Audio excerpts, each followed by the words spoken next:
You need to pray and overcome your fate. I don't see from your fate that anyone wants to have children with you.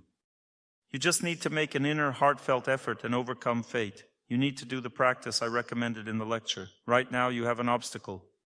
You're not talking about a man right now, you're talking about an obstacle in your life. I can feel these obstacles coming from you. I see that men don't want to conceive children with you. What is this obstacle? It came to you from a past life. It's a punishment. And this punishment can be overcome through prayer. A person has two ways to overcome difficulties, either to suffer or to pray. Suffering is also a light of the soul coming from within, but it's very heavy in nature. It's very hard for a person to overcome an obstacle alone, but when they start worshipping a holy person, the obstacle is overcome with the help of light, of a higher power. You can fully understand me only when you begin practicing this gradually. Right now, there is pain in your heart. This difficulty will pass and you will feel for certain that everything will work out, that this person will want to have children with you, or that it's definitely time to part ways. If you want to hear my opinion now and how my prayer works, I can apply my heartfelt energy to this problem, and here's what I feel. This person is basically not against having children with you, but he doesn't really know you, and it seems your character has some obstacle to making such decisions. It seems to me that this obstacle shows itself in a harsh style of behavior and rigidity. When a man sees a woman like that, he's generally afraid to build a long-term relationship with her because impulsiveness and harshness make it hard to trust her. What I just told you can't be overcome artificially. You won't be able to force yourself to behave differently. For that, you need prayer. When you engage in prayer, God will remove this obstacle for you, and this person will believe in you. Then he won't have any problem conceiving children. Because every man has a philosophical reason why he doesn't want to have kids. This person also has his reasoning. He already has children and so on.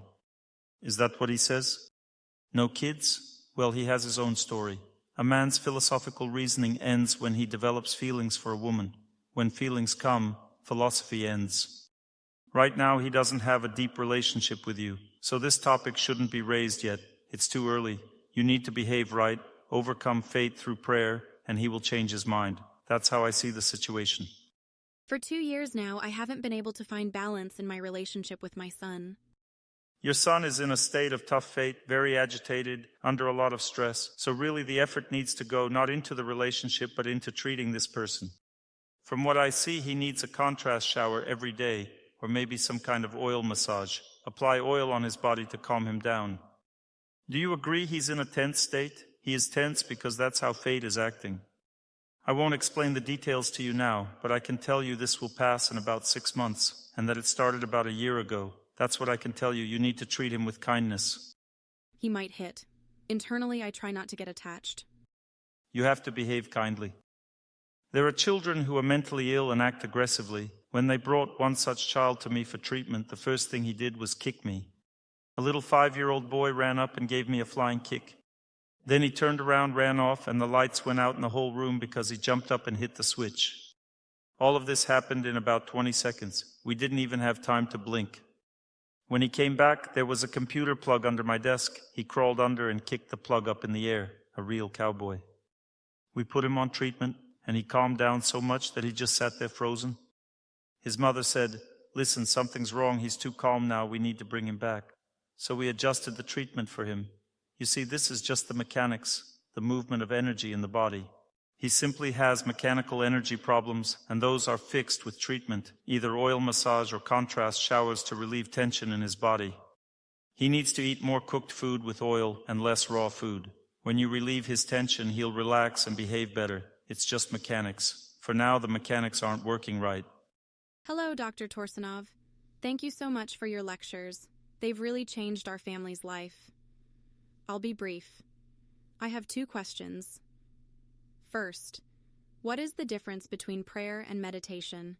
Because I practice meditation, or so I think, in spiritual practices. I feel like I've connected with God, and of course I have things to work on, but I don't fully understand the difference. Now I'll explain the difference for you. That's a good question. Thank you very much. Listen, there are 2 states of relationship with God. There are neutral relations that don't change a person's fate. They just give you divine energy, which you use however you see fit. For example, they give you peace, joy, and so on, and you solve your own life problems using this power.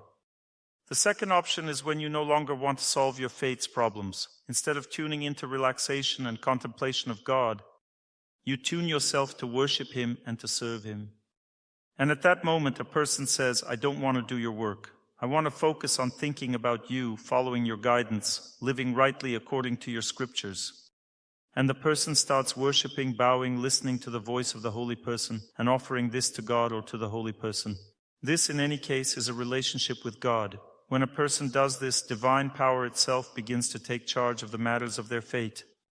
For example, you meditate, but there's one issue in your life you can't solve. For example, something connected to your work that can't be solved by your own efforts. No matter how much you meditate, you won't solve it, because you're trying to solve it by taking God's energy and doing what you want.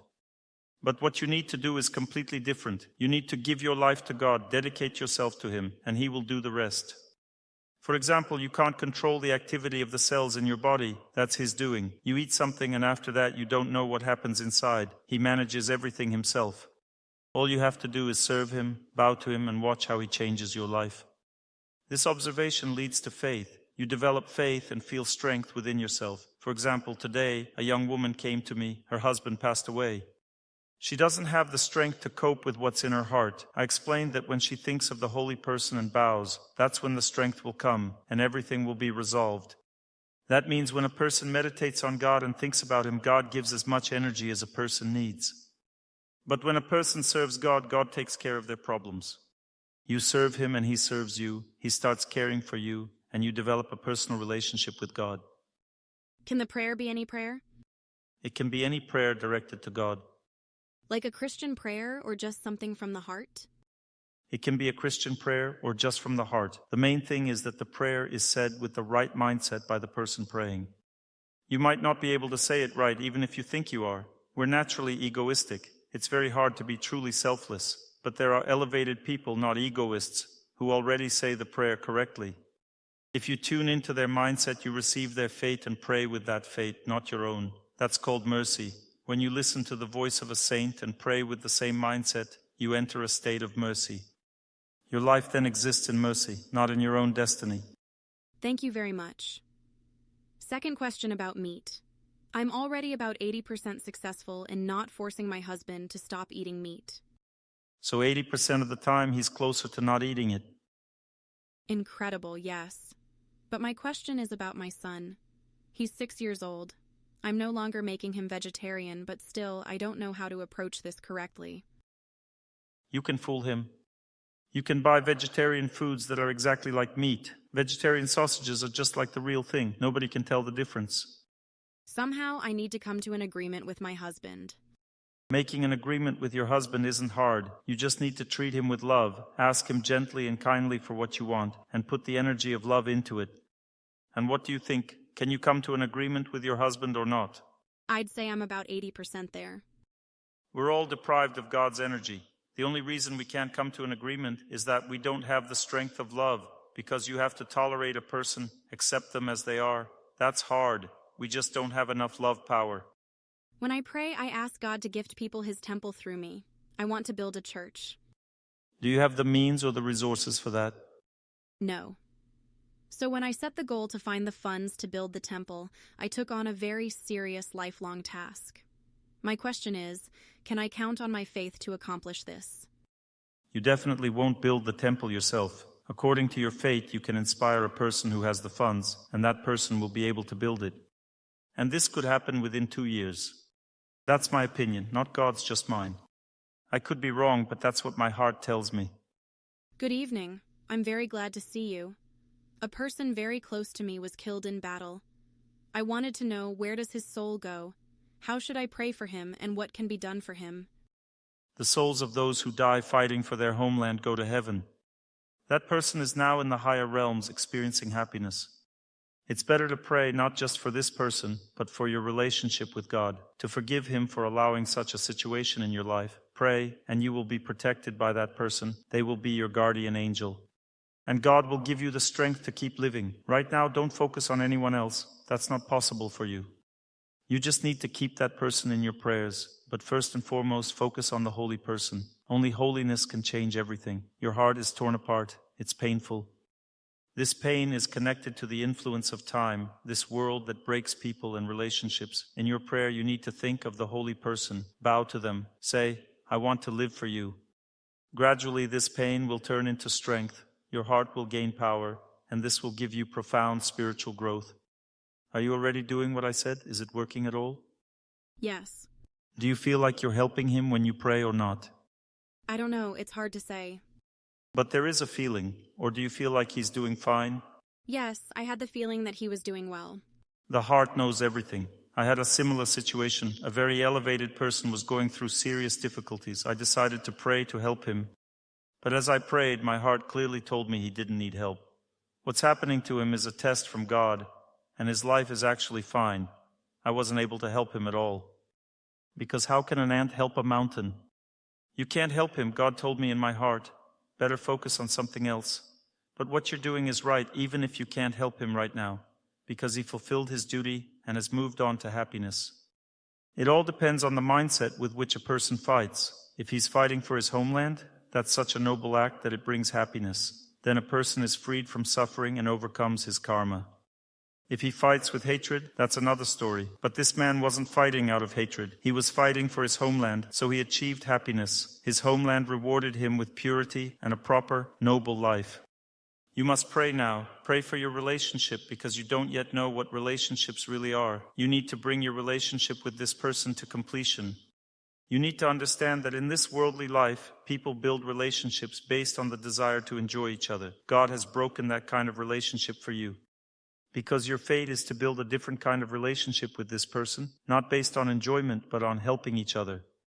If you start changing your relationship now and try to establish a relationship of purity with him, then God will be very pleased in your heart. Very soon that pure and loving relationship will settle in your heart, 100% sure.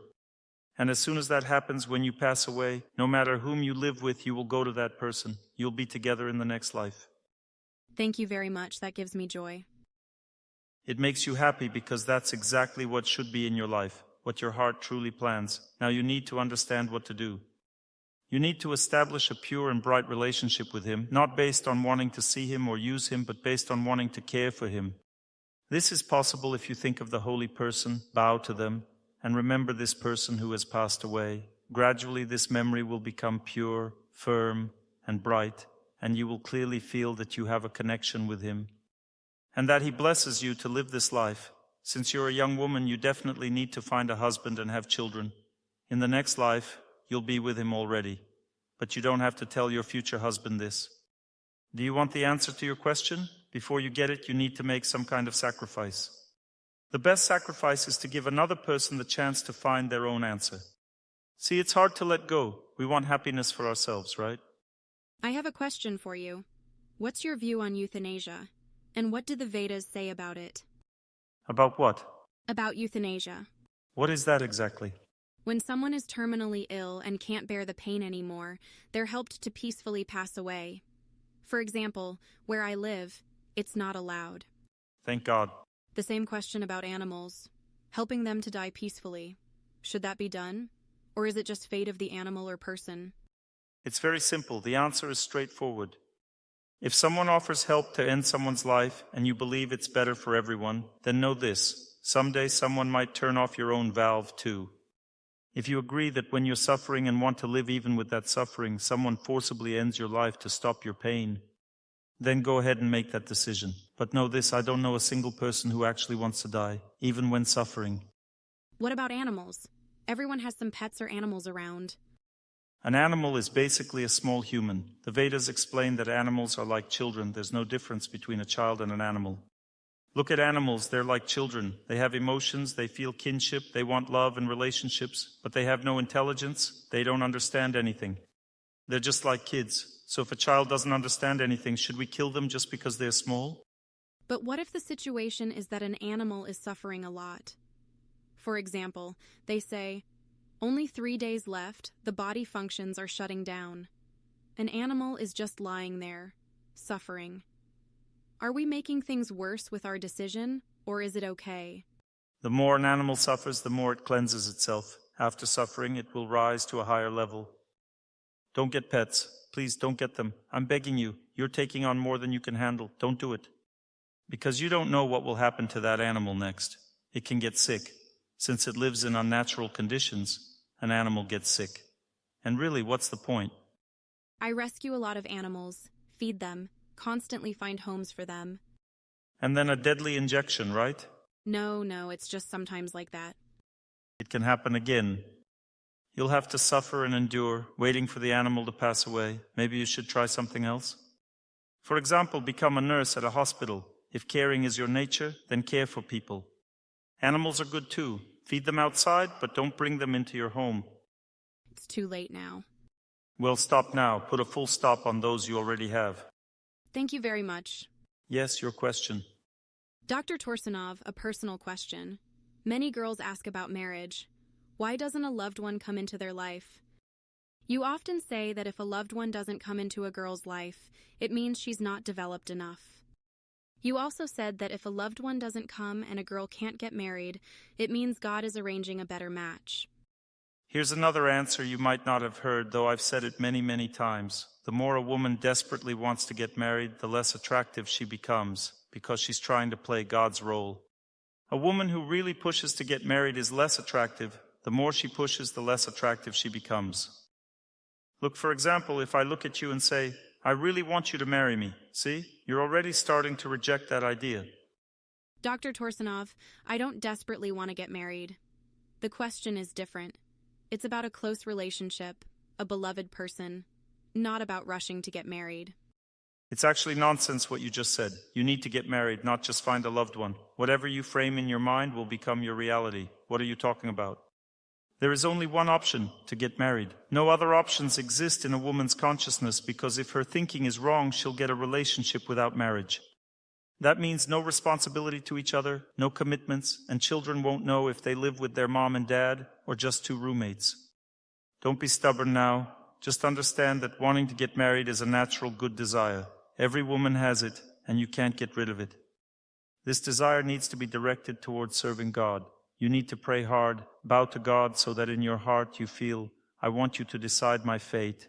And when this feeling comes, your own desire to control everything will quiet down. Every day you must overcome your personal desire to get married and let God decide everything. When you have the right mindset, you'll feel peace in your heart about your life. Who here has already done this, ladies? Who managed it? Your fate is already settled. God has already decided. Who already feels peace? One lady raised her hand in the front row. That's it. Everything is settled. All is well. Don't fool me. You haven't reached that stage yet. You don't have peace. You have worry, but you're moving in that direction. But nothing is decided for you yet. You're close, almost there. But still your desire lingers a little. You need to fully give it to God, and then the decision will come completely. What you've done already is 90% of what was needed. You see how easily a person's fate can be shaped if they behave correctly. Next question. What do you want to ask me? Whether you'll get married or not? Or what exactly are we talking about? Have I come closer or not? Are you praying? Are you doing it? Yes. When did you start? About 2 years ago. You know, you have come closer, but there's one problem. You're being punished for past relationships, but you don't want to repent. Repent. Everything will be fine. I'm repenting now. Repentance takes about 3 months, roughly. 3 to 4 months of consistent work. Repentance means realization.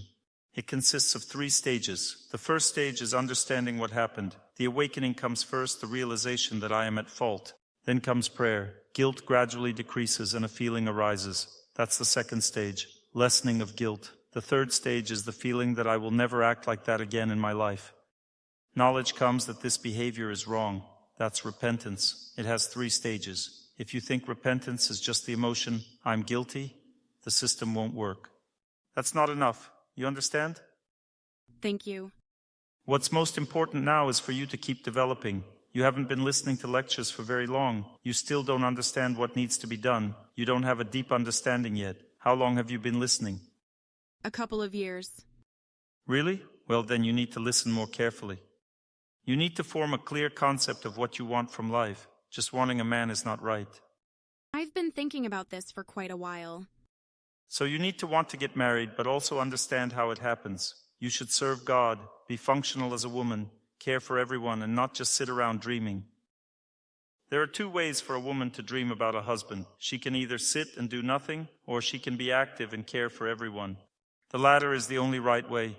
You have to be very active, learn to care for others. You care a lot about yourself now, but you need to care about others and forget about yourself. That's not developed in your heart yet. Once that develops, your cheeks will become very beautiful and attractive to those who want to marry you.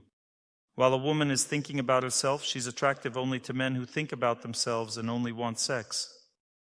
When she thinks about others and cares for everyone, her beauty transforms, and she becomes attractive to men who want a stable life and family. All right, let's get back to the lecture topic. During trials, there are 3 states of the mind that lead us down 3 different paths of fate. Intelligence is the force that guides us on the path of fate. Intelligence has a goal in life, but most people don't know their life's purpose, they only have a dream. They think it's normal, but what they don't realize is that if some dream becomes the highest goal of life, it often leads to destruction and severe stress. For example, the main goal of life should not be building a house or paying off a mortgage. It also shouldn't be devoting your life to your child. That's wrong because in this case, your child becomes your God. Only God can truly use a person's life. A child doesn't have the right to take on the life of the parents. These relationships are temporary. Life can only be devoted to God, to holiness. All other goals should be secondary. That means you shouldn't think about them too much. How can you identify your highest goal in life? When you relax, aren't busy, and keep thinking about something constantly while in a relaxed state, that's your highest goal in life. If your goal changes, then you'll start thinking about it. Using the inner strength of your intelligence, using prayer, you can gradually change your life's purpose. This takes several years. When a person does this, everything falls into place. If God is set as the highest goal in life, the Vedas explain it like this: just as you water the root of the tree, not the leaves or branches, and yet all the branches and leaves flourish. You need to water the root of the tree. That's very important. When a person waters the root of the tree, the whole tree is filled with strength. The root of a person's life is God. He lives right here in our heart, our closest friend. Here is where conscience resides. In fact, this is God's presence within us. When a person directs their power through the heart, when they pass all events through their heart and try to understand everything with their heart, then the ability arises to properly distribute their energy into different areas of life. For example, if a person puts all their energy into making money, their relationships suffer, their health suffers, they lose personal time. They have no time to raise children, no time to travel, no time for friendships, no time for spiritual practice. They simply wither away, watering the branches but not the root. As a result, the tree withers. Their life's tree dries up. They become sick, unhappy, lonely, and so on. What is a trial? A trial is necessary for us to correct ourselves, to get our life back on the right path. Sometimes trials are the highest mercy of God. Trials always bring intense pain to the heart because we don't recognize that they are given for our happiness. We only see life within the limits of this one life. For example, from past lives, a young woman had very high connection with someone in the higher realms. They made certain mistakes and ended up here. As a result, a young man dies and she is left without him. For what purpose? So that she can restore the right relationship through prayer and return to where she was before. How would she know what the plan is? She can only understand all this through prayer. Prayer allows one to see their life from a much broader perspective. But if you look only at one lifetime, it seems unfair, just met, and then the person is killed.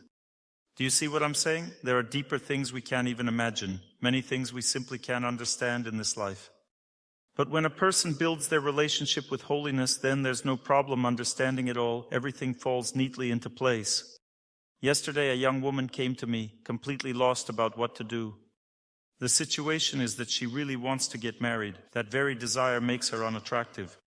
As a result, men tease her and don't value her because the strong urge to get married actually devalues the person. Imagine we put a product up for sale, and everyone knows it must be sold quickly. What does that mean? The price drops, everyone suspects something's wrong. Maybe it's defective or something else. Then when someone buys it and inspects it, the product is actually good, but the low price sticks in their mind. So the price really is low, it's worth that much. This works that way everywhere in nature. What to do? You have to serve the holy person to forget about the urge to get married. Serve so deeply that you simply forget it. Once that forgetting comes and you want to help others, care, and think about the holy person. At that moment, your beauty returns, strength returns to your feminine character, your dignity returns, and you start to feel your own power. You feel how your gaze directs a man's consciousness.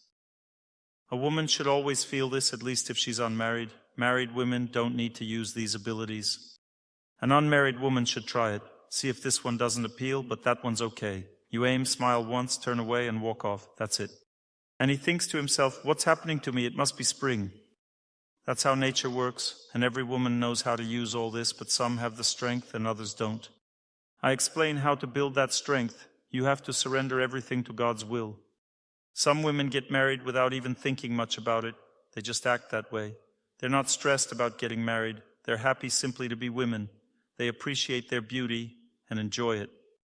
And men enjoy that too. But if a woman starts worrying about getting married, if her destiny is heavier, then what happens? That beauty fades, and she even becomes unattractive to men. So there are 3 paths of fate when a trial arises. There are 3 reactions. The first reaction is unbearable pain. Everyone experiences it. For example, if I were put in a difficult situation right now, I'd feel pain too. To say I wouldn't feel pain would be madness because it's a natural reaction. Everyone wants happiness. I even want happiness. If my happiness were taken away right now, I'd feel pain, right? So from this perspective, there aren't really 3 separate paths. All 3 types of people facing trials and suffering feel pain in their hearts, and their reactions to that pain are basically the same. That reaction is despair, tension, maybe anger, maybe alienation, and so on. A heart responds, I don't agree with this, I don't want this, I'm against it, and so on. Now moving forward, if a person stays in this state and refuses to change, they seek revenge, feed hatred, and like in Schwarzenegger's movies, start killing everyone around them. This is the first path, but unlike Schwarzenegger's films where he kills everyone, shrugs it off and walks away, real life doesn't work that way. It won't work like that. It never does. What happens instead? Hate creates more hate. This is called ignorance, and this path of fate is ignorance. Let me give an example. Imagine a woman abandoned by her husband. She can't forgive him. She's furious, and she keeps thinking, that monster, he left me for another woman, betrayed his own children. How could he? Does she have a right to feel this way? Of course. He left her, he treated her badly. But what does she do next? She curses him endlessly. With her whole life, she upholds this curse. Actually, you don't even have to worry about punishing him. You don't even have to think about it, because God already knows everything and he will punish him for sure. Don't waste your energy thinking, if I keep hating him, he'll suffer, or if I let go, he'll escape consequences. You are not God. God decides everything. He sees your heart. He knows every detail of what happened. You don't need to interfere. The first reaction is anger, and it feels justified. Why do people keep living in anger? Because there are reasons to live that way, there are reasons. She thinks, why should I forgive? He abandoned me and the children, stole my home, lied to me, he's pure evil. But here's what happens next. Whether you think good or bad about this person, your heart is not free. It's still tied to them. More than that, in the next life you'll meet again, and now you'll do the same thing he did to you. To calm your anger, you'll have to meet again in the next life and do the same, but switch roles. If a man left a woman, she'll be born as a man and leave someone too. This relationship has no other purpose. Later, when she leaves him, she'll face the same situation. He'll hate her too. This cycle stops only when someone starts praying and thinks about God. The one who left will feel guilty. The one who was left will stop being angry. So the first path is ignorance. For the woman, it means loneliness, and her children suffer with her. Why do children suffer? Because they also did something wrong in their past lives. They're not in this situation by chance. This is all connected like many violins playing together. God makes many decisions about us. We're always punished for past actions. Even children suffer for their past actions. Otherwise, why would someone be born disabled? It all comes from past lives. I know this from my work. I can check the energy channels in the body that cause diseases. Every person has 7 energy layers, 3 are damaged from birth, and this causes lifelong illnesses. The question is why. For example, if the muscle channel is damaged, it can cause stomach pain, intestinal issues, constipation, or asthma, or epilepsy if the damage is in the head. This happens from birth, it's a predisposition. Then if a person lives wrong, it grows stronger and becomes an illness. A question comes, why would someone have programmed suffering from birth? Because this life was planned since conception. This is your destiny. You can live it better and stay healthy, but the predisposition remains. Or you can live a worse life. It depends on knowing how to live right. But predispositions don't change in this life. Chronic diseases stay forever. Next life will have new tests. For example, I might despair. Why does my liver always hurt? What will that lead to? More liver pain. Your liver doesn't hurt, so you'll hate the illness or doctors. It's worse if you think, those bad doctors didn't cure me. See, the first path means anger, ignorance, and fighting fate. A woman can't marry and her heart is full of anger for one man and no space for another. First, these feelings must end, then new love can come. A heart can't hold two. A woman's heart keeps only one person close. She can only be wife to one. If she hates someone, others can't come near. She wonders, I meet men. Why can't I marry? Because her heart is full. She needs special warm feelings emanating from her heart which attract a man and make the relationship stable. A woman can easily feel this warmth. If she leaves a man herself, her heart grows cold. Then she can't feel close to anyone, even if she forgets him. This is God's punishment. He puts up this wall. The first path is ignorance, anger, hate, suffering, pain, always thinking about the person who hurt them. Why? Because pain causes this. Without God, you can't overcome this pain. You have no way. You keep thinking about it, experiencing bad emotions. It's a trap, no escape. First path, endless circle, same thoughts, same direction. I can't marry, I can't marry, I can't marry. Then it stays this way. A man found a lamp, rubbed it, and a genie came out. The man said, I wish I had everything. Genie answered, you already had everything. And poof, wish granted. Second option, swap bad for bad. A girl gets left. She feels, if I hate, I'll stay alone. She knows this because she has some connection with God. God is like conscience. He tells her heart, don't hate, do something. But what? So she takes the second path, knowing she must act, but not knowing how. What does she do? Finds another man fast to forget the first, like using one splinter to remove another. You think, find new love, heart will heal, all will be good, right? But this path has a problem. The problem is that the issue is not resolved. You must pray to change fate, fix your heart. Thinking, he's all bad, I need someone good, is foolish. In a relationship, both share blame. Yes, the one who left bears more guilt. They couldn't bear the pain. The one who stayed is less to blame. I know one case, a girl listened to my lectures carefully and she didn't leave her man. But she helped the other person leave, because she understood that if she left, she would face problems. God sees everything inside our hearts. Tricks like that don't work, you understand? They just don't work. So you need to understand, swapping one problem for another doesn't solve anything. For example, someone left me. I want to distract myself, so I quickly look for someone new, smile at everyone, and then what happens? Your heart is still attached to the other person. You meet someone new, but you can't form a real connection. They try to build a relationship, but in the end say, sorry, goodbye. Then you meet another one. Again, it doesn't work. You start thinking, am I cursed or something? Why can't I find anyone? No, you just chose the wrong approach. There is the ignorant path and there is the passionate path. The passionate path means you just want to forget everything, quickly find someone so you don't suffer. But suffering is meant to teach you something. Therefore, there is only one correct path, the path of pure goodness. Focus your mind on a holy person or sacred place. Listen to the voice of a saint.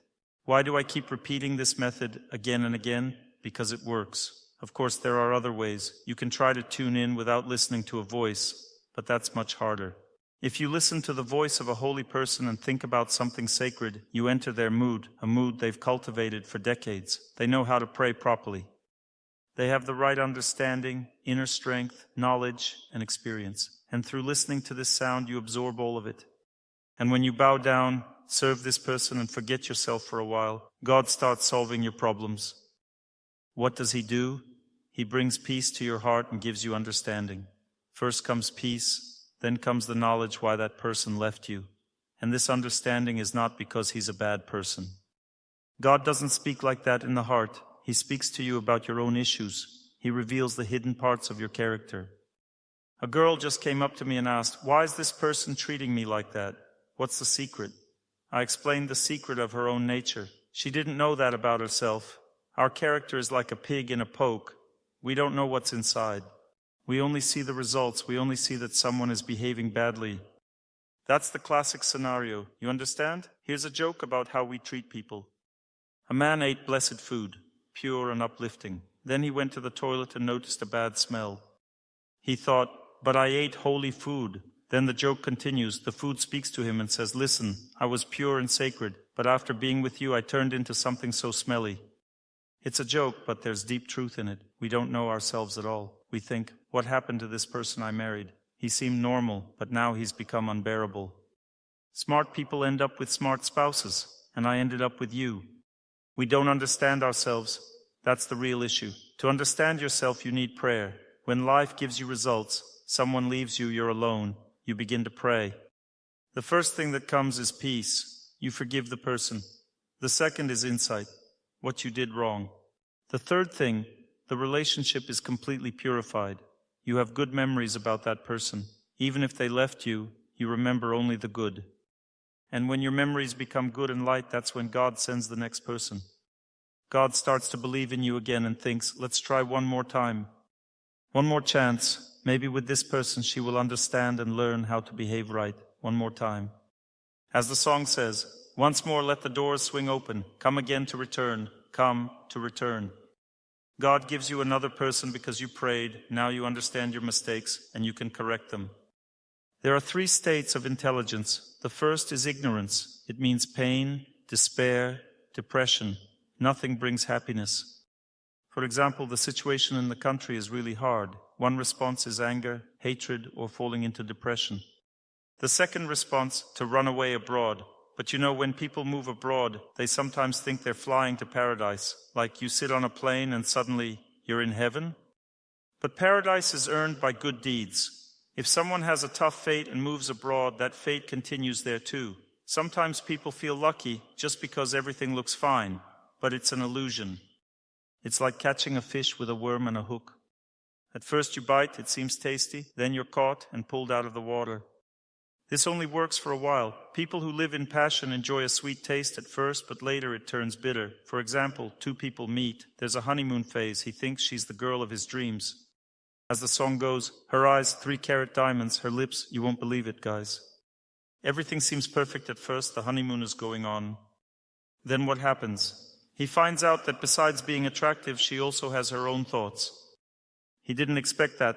He thought she just looked good and he could enjoy it forever. But now she starts talking. She has opinions and he has to listen. He wasn't ready for that. And then he thinks, oh no, there's so much going on inside her. I didn't sign up for this. She's smiling on the outside, but inside there's so much going on, and he thinks, I'm out. And then comes the bitter taste. But when people meet in goodness, they see that the person is kind, beautiful, and they understand the real goal, not to enjoy each other, but to build a real relationship. That's something completely different.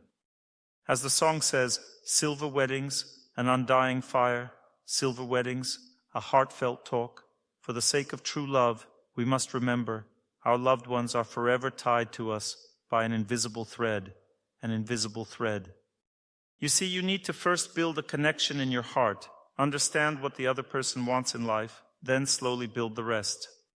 Even when people are very respectful and careful, it's still hard to understand each other in the beginning. They try to understand before starting a family. It's difficult, it feels like poison. In goodness, first comes the poison, then nectar, first discipline, then happiness, first prayer, then success. But in passion, first comes nectar, then poison. First you enjoy, then you come to your senses. So once people build a proper relationship, they can have a good, long, happy life together. It may take a year or 2 at the start, but after that, happiness in family life will come. And to build that kind of relationship, you need to build your relationship with God. On your own, you don't have enough strength to truly understand another person. So the first path is belief in yourself and the desire to punish someone. The second path is belief in luck. A person tries to find someone new after a breakup. They don't want to look within. They don't want to understand anything. And the third path is belief in God and in knowledge. A person thinks about a holy person, bows down, studies sacred texts, and first of all, tries to forgive. First forgive, Try to understand everything. Try to feel peace in prayer. When a person becomes calm and understands everything, when their mind becomes clear, then the opportunity arises. God gives the chance to find someone else. So the first path is hatred. Hatred for what's happening in the country, hatred towards enemies. This leads to destruction. The second path, run away abroad. At first it feels like nectar. This is passion. Ignorance leads to immediate destruction without delay. Passion means it tastes sweet at first. Let's go to Italy. Everything seems so great there. But then you have to work like a donkey. Life in the West is very restricted. People live in a tight system. Either you constantly cheat the system to survive on what the government gives, or you work endlessly like a donkey. People cling to their jobs. They suffer, just working and working. Life is very rigid. They can't break free. But here, if I want to work, I work. If I don't, I quit, and that's it. It's a bit different here, am I right? Their life is tight. People live like robots, going from work to home and back again. But here there's freedom. The Ukrainian soul you can't enslave. Freedom is better, isn't it? In Germany, the mindset is work, home, work, home. We were in Germany recently. We walked the streets and no one was outside. Everyone is either working or at home. They're very busy. Everything is clean and organized, but there are few relationships. People suffer from loneliness. Here, there's no loneliness. I step outside. Everyone's outside smiling. It feels alive. Someone's on strike. Someone's smiling. Everyone has their own life. Everything shines in Europe. You go there, it all looks bright. But then you have to work like a donkey. First it's nectar, then it turns to poison. Same in Russia. People ran away in different directions. Life is different everywhere. At first we dream of islands, but later we face the culture, the reality, and each place has its own challenges. Now the third path is different. Look, the third path is to understand what's happening is my destiny. It's the destiny of my homeland. This is my country, my fate, my life. This morning during prayer I felt Ukraine, as if she was a female being, deeply suffering. She's in pain. I bowed to her in my heart, trying to help. I felt such joy. She was glad that I was in this state of heart. She doesn't care if I'm Russian or not. She just sees that I understand her, and she blessed me in return. You need to start thinking about God. Bow to holiness. Listen to the voice of a saint. Feel strength enter your heart. Accept the destiny of your country into your heart. Accept it and keep bowing to the holy person. Gradually, the fate of your country will become strong and peaceful in your heart. You will feel its power. Strength will come, and endless joy will fill your heart. When that happens, your situation here will also improve. You'll feel that people care about you, that you found work. This all happens under the influence of your homeland.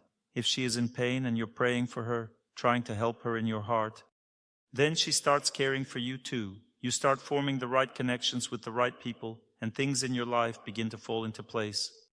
I have nothing against those who left. It's okay, no problem. And I believe if military conflict starts somewhere, you must leave immediately. Not even for a second should you stay there. If people are not involved in the conflict, they should just leave and abandon everything. Life is more precious than a house, a job, or a bank account. Leave it all and go. Because if you don't leave, you're valuing your life less than your belongings. The Vedas give an example. When a flood comes, some animals escape and others don't. What do you think? Which ones survive? Is there an answer to this question? The animals that run are the ones not attached to their burrows. They survive. But others, like hamsters, have lots of possessions. They stay in their burrow, the water comes in, and they drown. You see, those who are not attached to their burrow, they escape. It's the burrow that holds them back. It's important to understand this, but also remember, nothing bad will happen here. That's 100% sure. Nothing bad will happen here in Kyiv. Don't worry, you don't need to run anywhere. So how can we make our intelligence steady and our mind calm during hard times? In the Bhagavad Gita it is said, one who does not try to connect with the Supreme cannot make his mind peaceful or his intelligence strong. So the only way to do it is to solve all problems within the heart. The Vedas explain that there are two types of actions. One is pre-action, and the other is the external action itself. Pre-action is the most important. It comes first. What happens in the heart determines the result of what happens outside. In ancient times, warriors were trained like this. For them, two things had to be firmly settled in the heart before battle.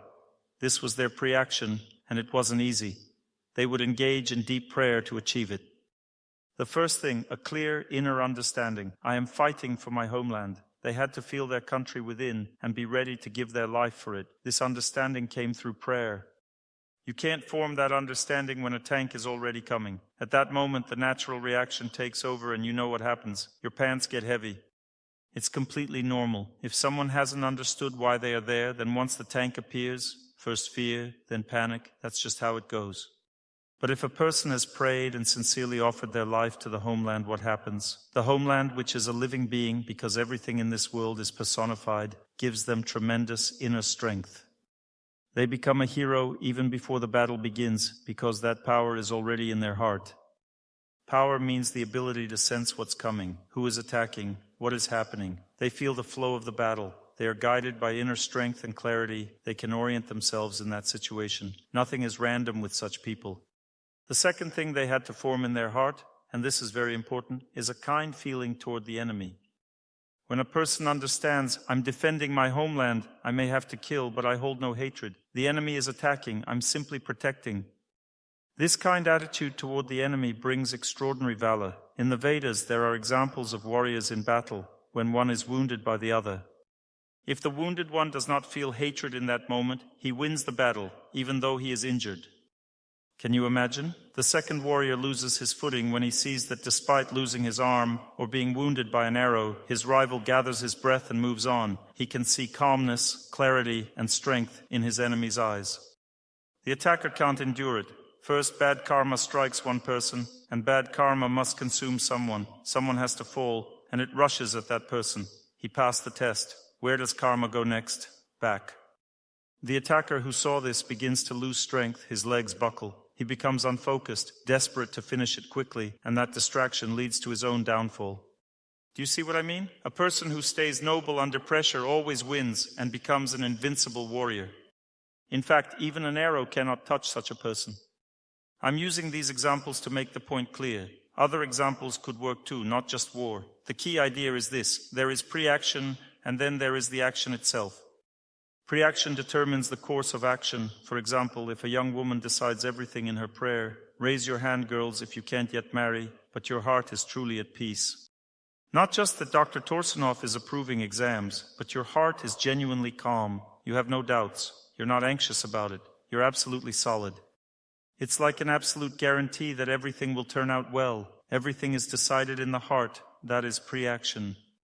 When a person performs this pre-action, meaning they connect with the Lord in their heart, surrender their fate to God, promise to live righteously, then a guarantee comes automatically. It's not hard for God to find you a husband. There are so many around and they're all His. The person has passed their exams, and what's interesting is that intelligence becomes very strong. She doesn't just say, I want a husband, like, here, take this one and get married. She might accept him, then realize, I rushed into this. You rushed because the process wasn't right. But when someone has done pre-action in prayer, God grants them strong intelligence and a calm heart. Such a woman knows who to marry. She sees clearly, this is the one, this is not. She has a vision. God gives her power. Suddenly people start noticing her. She has clarity, and she can choose. She has freedom of choice. But when there is a burning desire in the heart, it destroys any freedom. Do you understand? Let's say you decide to buy an apartment. There's a burning desire in your heart. You see it and think, this is what I've dreamed of, it's perfect. And someone tells you, buy it right now, or someone else will take it. You feel this strong desire in your heart. What does it mean? It means that you are being deceived. This is a trap. I'll explain how this works in life. There are examples from the Vedas. The Vedas say that fate, or time, always catches people and all other living beings through their uncontrolled desires. For example, a fish has a strong desire for taste. It's not very smart or graceful. The only happiness it knows comes through its mouth. It loves smells and tastes. That's where it experiences joy, in its mouth. So the fish bites the worm. Do you think it doesn't feel the hook? If it didn't feel it, it would just swallow it immediately. But it bites, feels the hook, but the worm is so tasty. The sense of taste is too strong. So it puts the worm in its mouth again. And then that's it. Life is over. The same with a deer. Why is it so graceful? Because it lives through sound. Hearing gives it the greatest joy. It listens to the sounds of the forest and enjoys them.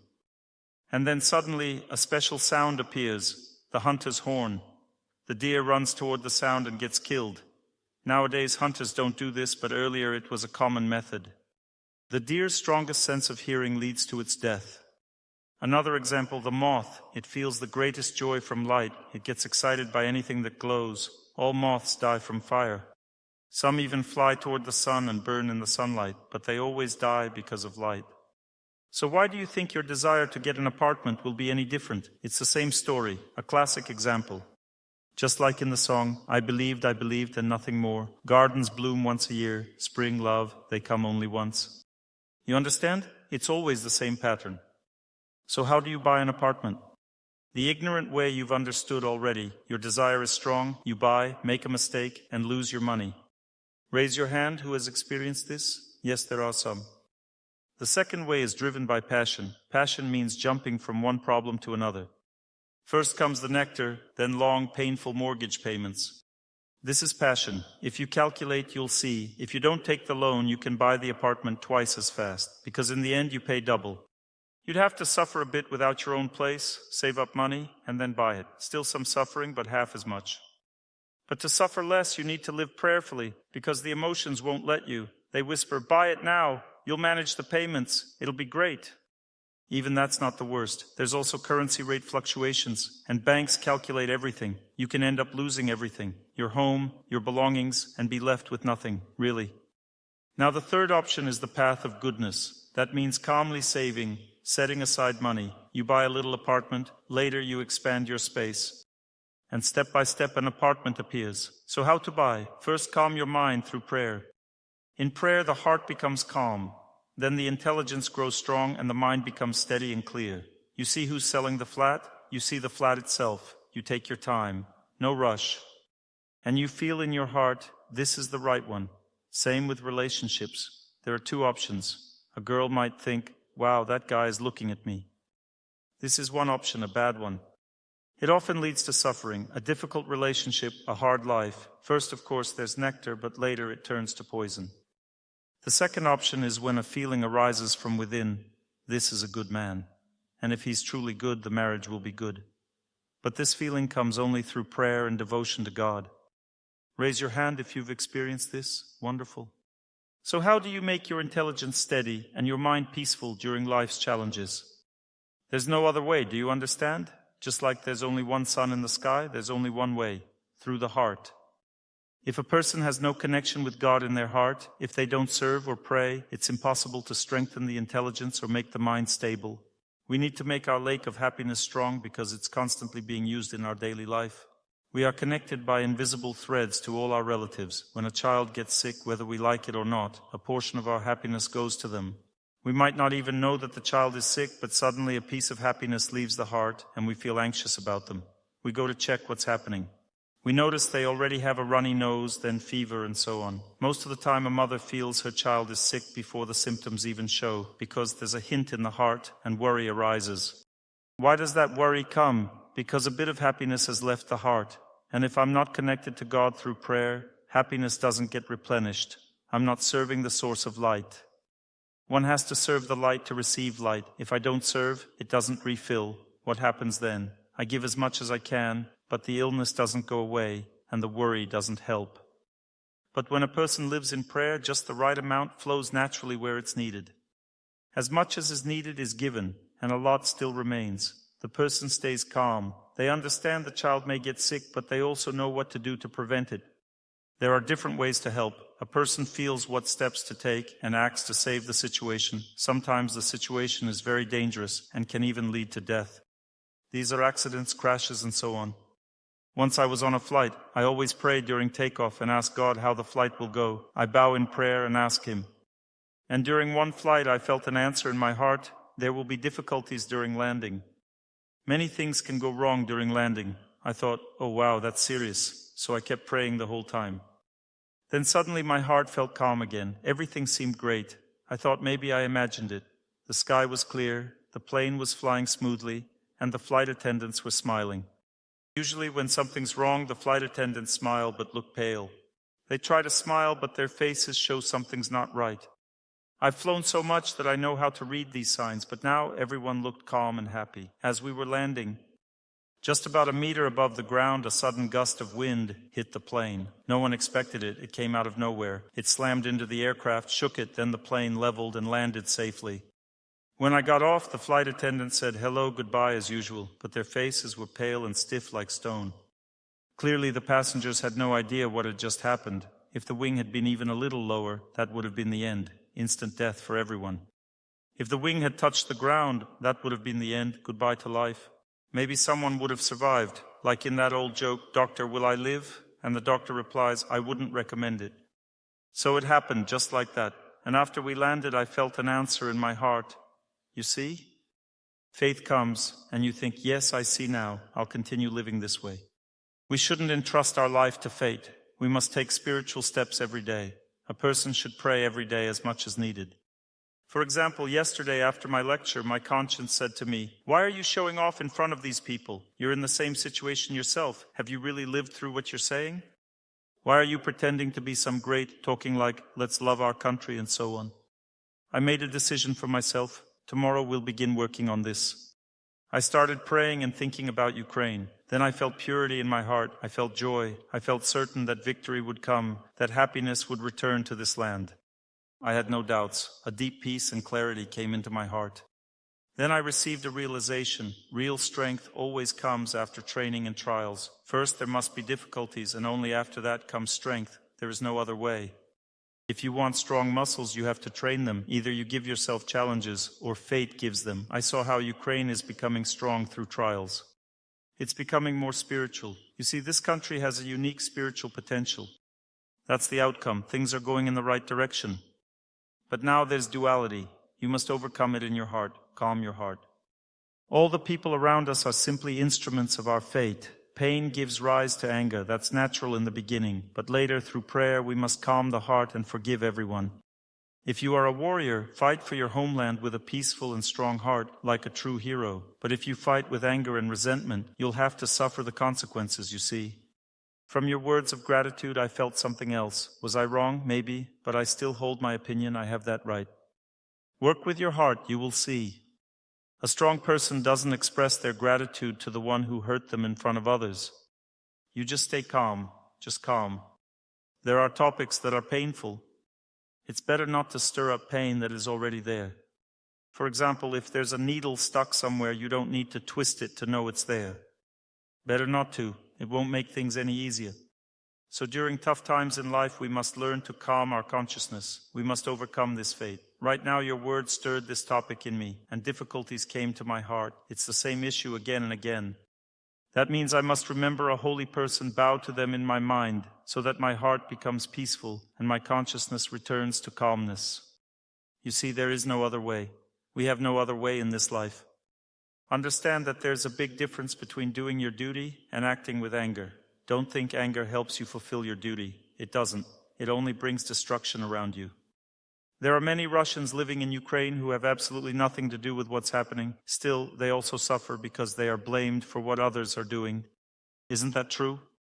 No. What do you mean, no? Some of them are defending Ukraine.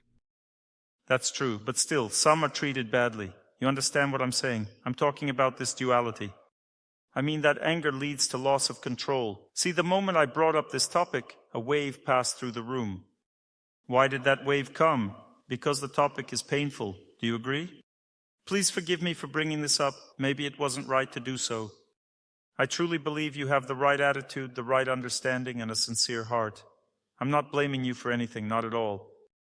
I believe your people are amazing. Your culture is beautiful. Your country is remarkable. And more than that, it's very rare in my life to find such deep understanding with people who simply attend a lecture. Often very cultured and educated people come to these lectures and they respond deeply to these topics. Today I spoke with someone who is involved in spiritual education in Ukraine and has the means to make a real difference. My heart was just bursting with joy. That's because of this country. The number of churches in this country is astonishing. Where else can you see that? All these active monasteries, this is a rare sight, so I have no doubts about the culture, purity, and integrity of people and culture there. Now I'm talking about the duality and the suffering it causes. Duality means that time is to blame. We have to understand that time acts this way. It destroys relationships between nations. And who is the culmination point of time? Politicians are always the culmination point of time. It's always through them that time acts. Why would time target an ordinary person, some random individual? Events don't unfold through them. Time always grabs the head of government and the influence flows through the government. That's how everything works. Next question, how to sense the flow of fate and make the right decision about your future life. During prayer, a person first receives peace in their heart. Peace during life's hardships is a rare gift. Of course, peace at a resort or when everything is fine is normal, but peace during fate's trials is a rare gift. However, living without it is impossible. A person must bow to the holy person, listen to their voice, and reach this peace. One must perform austerities for the body, pray on an empty stomach in the morning, get up early because early morning prayers can be very powerful. The higher the sun rises, the less concentration there is. It's very hard to pray with focus in the evening. Overcoming destiny in the evening is practically impossible. The only option is early morning. And listen very attentively and intently to the voice, believe in victory through the sound of the holy person, and bow in worship. When a person acts this way, peace is the first thing that comes. The second thing that comes after peace is the sense of time moving in relation to you. How does the flow of time express itself in relation to you? It shows up as the amount of work to be done. For example, we just touched on a painful topic, and in my heart, I saw the scope of work. It caused pain. Next, you need to think about the holy person, listen to their voice, recall that sound, believe in it. Gradually the pain will ease, and peace and strength will come. Why did God do this? He showed me the amount of work. He showed me the flow of time in Ukraine. The situation here is painful. There's a lot of suffering. It can only be overcome with peace and love. Only with human strength can all this be overcome. So first comes peace, then the knowledge of how time works on you. Suppose you don't know whether you're healthy or ill. No one knows. What's inside isn't clear. Fine, just start bowing to the holy person. The answer is already present in your heart. When the time comes, what will you feel? The time will come, and you'll feel either an inner struggle or ease. If you feel there's some difficulty in your heart tied to this issue, get checked. There's definitely something wrong with your health. If your heart feels light and calm, and you have faith inside that everything is okay, then you don't need to get checked. It's not hard to sense how time is working on you, or say you want to understand whether a loved one is leaving you. It's very easy to tell. Pray until your heart calms about this event. Once your heart settles, you'll feel peace. You'll feel that everything will be all right. Then at the next moment, you'll understand the scope of work. You'll come to know exactly if this person will leave you or not. You won't have any doubts about it. You'll clearly understand how much effort you need to put in to figure out whether they'll leave or not. And you'll know exactly how much you need to pray. And if fate is such that they are meant to leave, you'll understand that too. That means God will also give you the strength to endure it during your prayers. He'll help you face it with peace. I witnessed an event at a Vedic temple once. Monks there were trained and living together, but the place lacked proper food. There were many people, but few donations. The food was dry, without enough oil, hard to eat. There wasn't enough oil in the meals. The abbots were constantly worried because it wasn't right to eat like that. According to the Vedas, food should be oily. People's stomachs suffered. They were unsatisfied. Their mentor listened patiently and treated everyone kindly, but the situation kept worsening. Everyone was feeling worse and worse. He had to do something to calm people down. And his action really surprised me. People calmed down in a way I didn't understand. But his action was very powerful. During a lecture, the same question was asked again in front of everyone. After a moment of silence, he calmly and humbly looked at everyone and said, "There will be oil, but boiling in big cauldrons." When he said that, everyone completely calmed down. People said afterwards that the atmosphere improved after that lecture. When a person knows the truth, and they know it from a holy person, from someone good, from God, everything becomes easy and good. For example, thinking whether a husband leaves or stays is painful and hard, but when a person learns through prayer that nothing can be done and that their spouse will leave anyway, relief comes. Strangely enough, relief comes. You let them go. And that's it. The person calms down and things are okay. But when you don't have that understanding of the flow of time, your heart falls apart, especially when someone leaves and you wish they wouldn't. Wanting them to come back creates intense stress. Before you let that desire take root in your heart, you first need to understand God's will. Why does God want this for my fate? Does he want me to stay with this person or not? You have to understand the flow of time, not just want something, And a person may pray for a long time, maybe a month of prayer, and suddenly peace enters the heart about the situation. It really can happen. Some think, how is that possible? My family's breaking up, I have kids. It's possible. Even in the midst of that, peace can suddenly come into the heart. Then you learn about the flow of time, which means the amount of work ahead. Don't be afraid of what you'll see or feel next. Some say, Dr. Torsunov, I got scared at that moment. Don't be scared, don't be afraid. You'll start to see the situation from the perspective of your own fate. You'll feel a certain heaviness there. Don't be afraid of it. When you focus on it, it might feel scary. But don't concentrate on it. Keep praying. I want to serve you. I want to serve you. I want to think of you and listen to the voice of the holy person. Gradually, that heaviness in your heart will take shape, and you'll understand how long you need to pray for it to fully pass and for victory to come. Imagine you'll know completely because pain turns into the volume of work through prayer. Who here is going through something really painful right now? Raise your hand. All right, a young woman in the front row. Here's the microphone. Don't be afraid. It's going to get easier now. Don't be scared or shy. It'll get easier for you now. Please tell us what's causing your pain. My loved one left me. Do you have a holy person in your life? Do you know a holy person? Now tune into my voice because I also practice spirituality. You can tune into my voice now. Let's tune in and repeat together. I wish happiness for everyone. Bow to the holy person. When you say, I wish happiness for everyone, listen carefully to how I say it, and I'll repeat it for you, for your situation. Listen to how I say it, and repeat along with me in the same way, okay? We won't think about anything else. We'll just start doing this now. Most importantly, don't forget, focus on the sound, repeat it as I do, and as you repeat, give all of this to the holy person you're bowing to. You don't need to give it to me or bow to me. Find a holy person who truly has that power, who is connected to God, and listen to my voice, offering to them what you just said. This is the technique. You serve with your voice, knowing you have events in your heart that you can't overcome yourself, and you don't even want to. You want to serve God right now, and God Himself will handle the situation. Okay? He will decide what to do. That's it. Start bowing and we'll repeat together. That's enough. Tell me, did you feel some calm inside? At the end, a little bit, yes. It was very hard to concentrate. I was really scared the whole time. But at the end, I truly felt peace in my heart. At least I felt peace for you, and I even received some knowledge myself. Knowledge is very important. When you have it, it will immediately be confirmed in your heart. Suffering always comes from lack of knowledge. I can share this knowledge with you if you want. The knowledge is this: God told me in my heart that this person is much less spiritually developed than you, and he shouldn't be near you.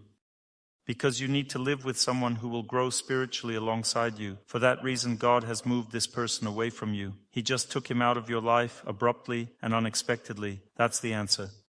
Do you feel better now? Did you not like how God handled it? You'll come to understand everything I've said over the course of your life. The time will come when you'll be happy because it happened this way. I have no doubt about that. But for you to get there, you need to pray as focused and seriously as I did. I was very serious and concentrated on this, and at first the problem was really tough. Honestly, I even regretted starting it. I thought nothing would work out. That's how it always is. Then I focused on the voice of the holy person, and suddenly I saw the situation start to recede. I noticed two things. One was your rigidity, which affected the relationship. Your persistence and strictness wore him out. And I thought, all right, but why did it turn out this way? Then I saw that the young man doesn't want to grow spiritually, and he shouldn't be with you. God is protecting you. You've been practicing spirituality since your past life, and He wants to give you a different fate, a different path. Despite your guilt, I saw that the situation isn't that simple, it's deeper. Do you feel calmer now? No? Then keep working. You can choose someone else's food for them, but getting them to swallow it is tough.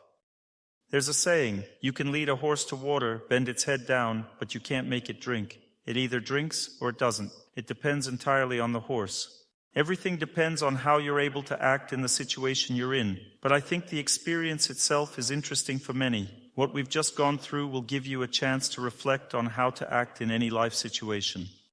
Overall, there's a lot I know now, but I won't say more because you simply aren't ready to hear it. You need to accept your fate. Right now, you're still holding resentment toward fate and God.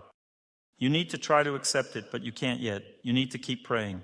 Okay, just keep doing it, and everything will work out. Everything is going to be fine.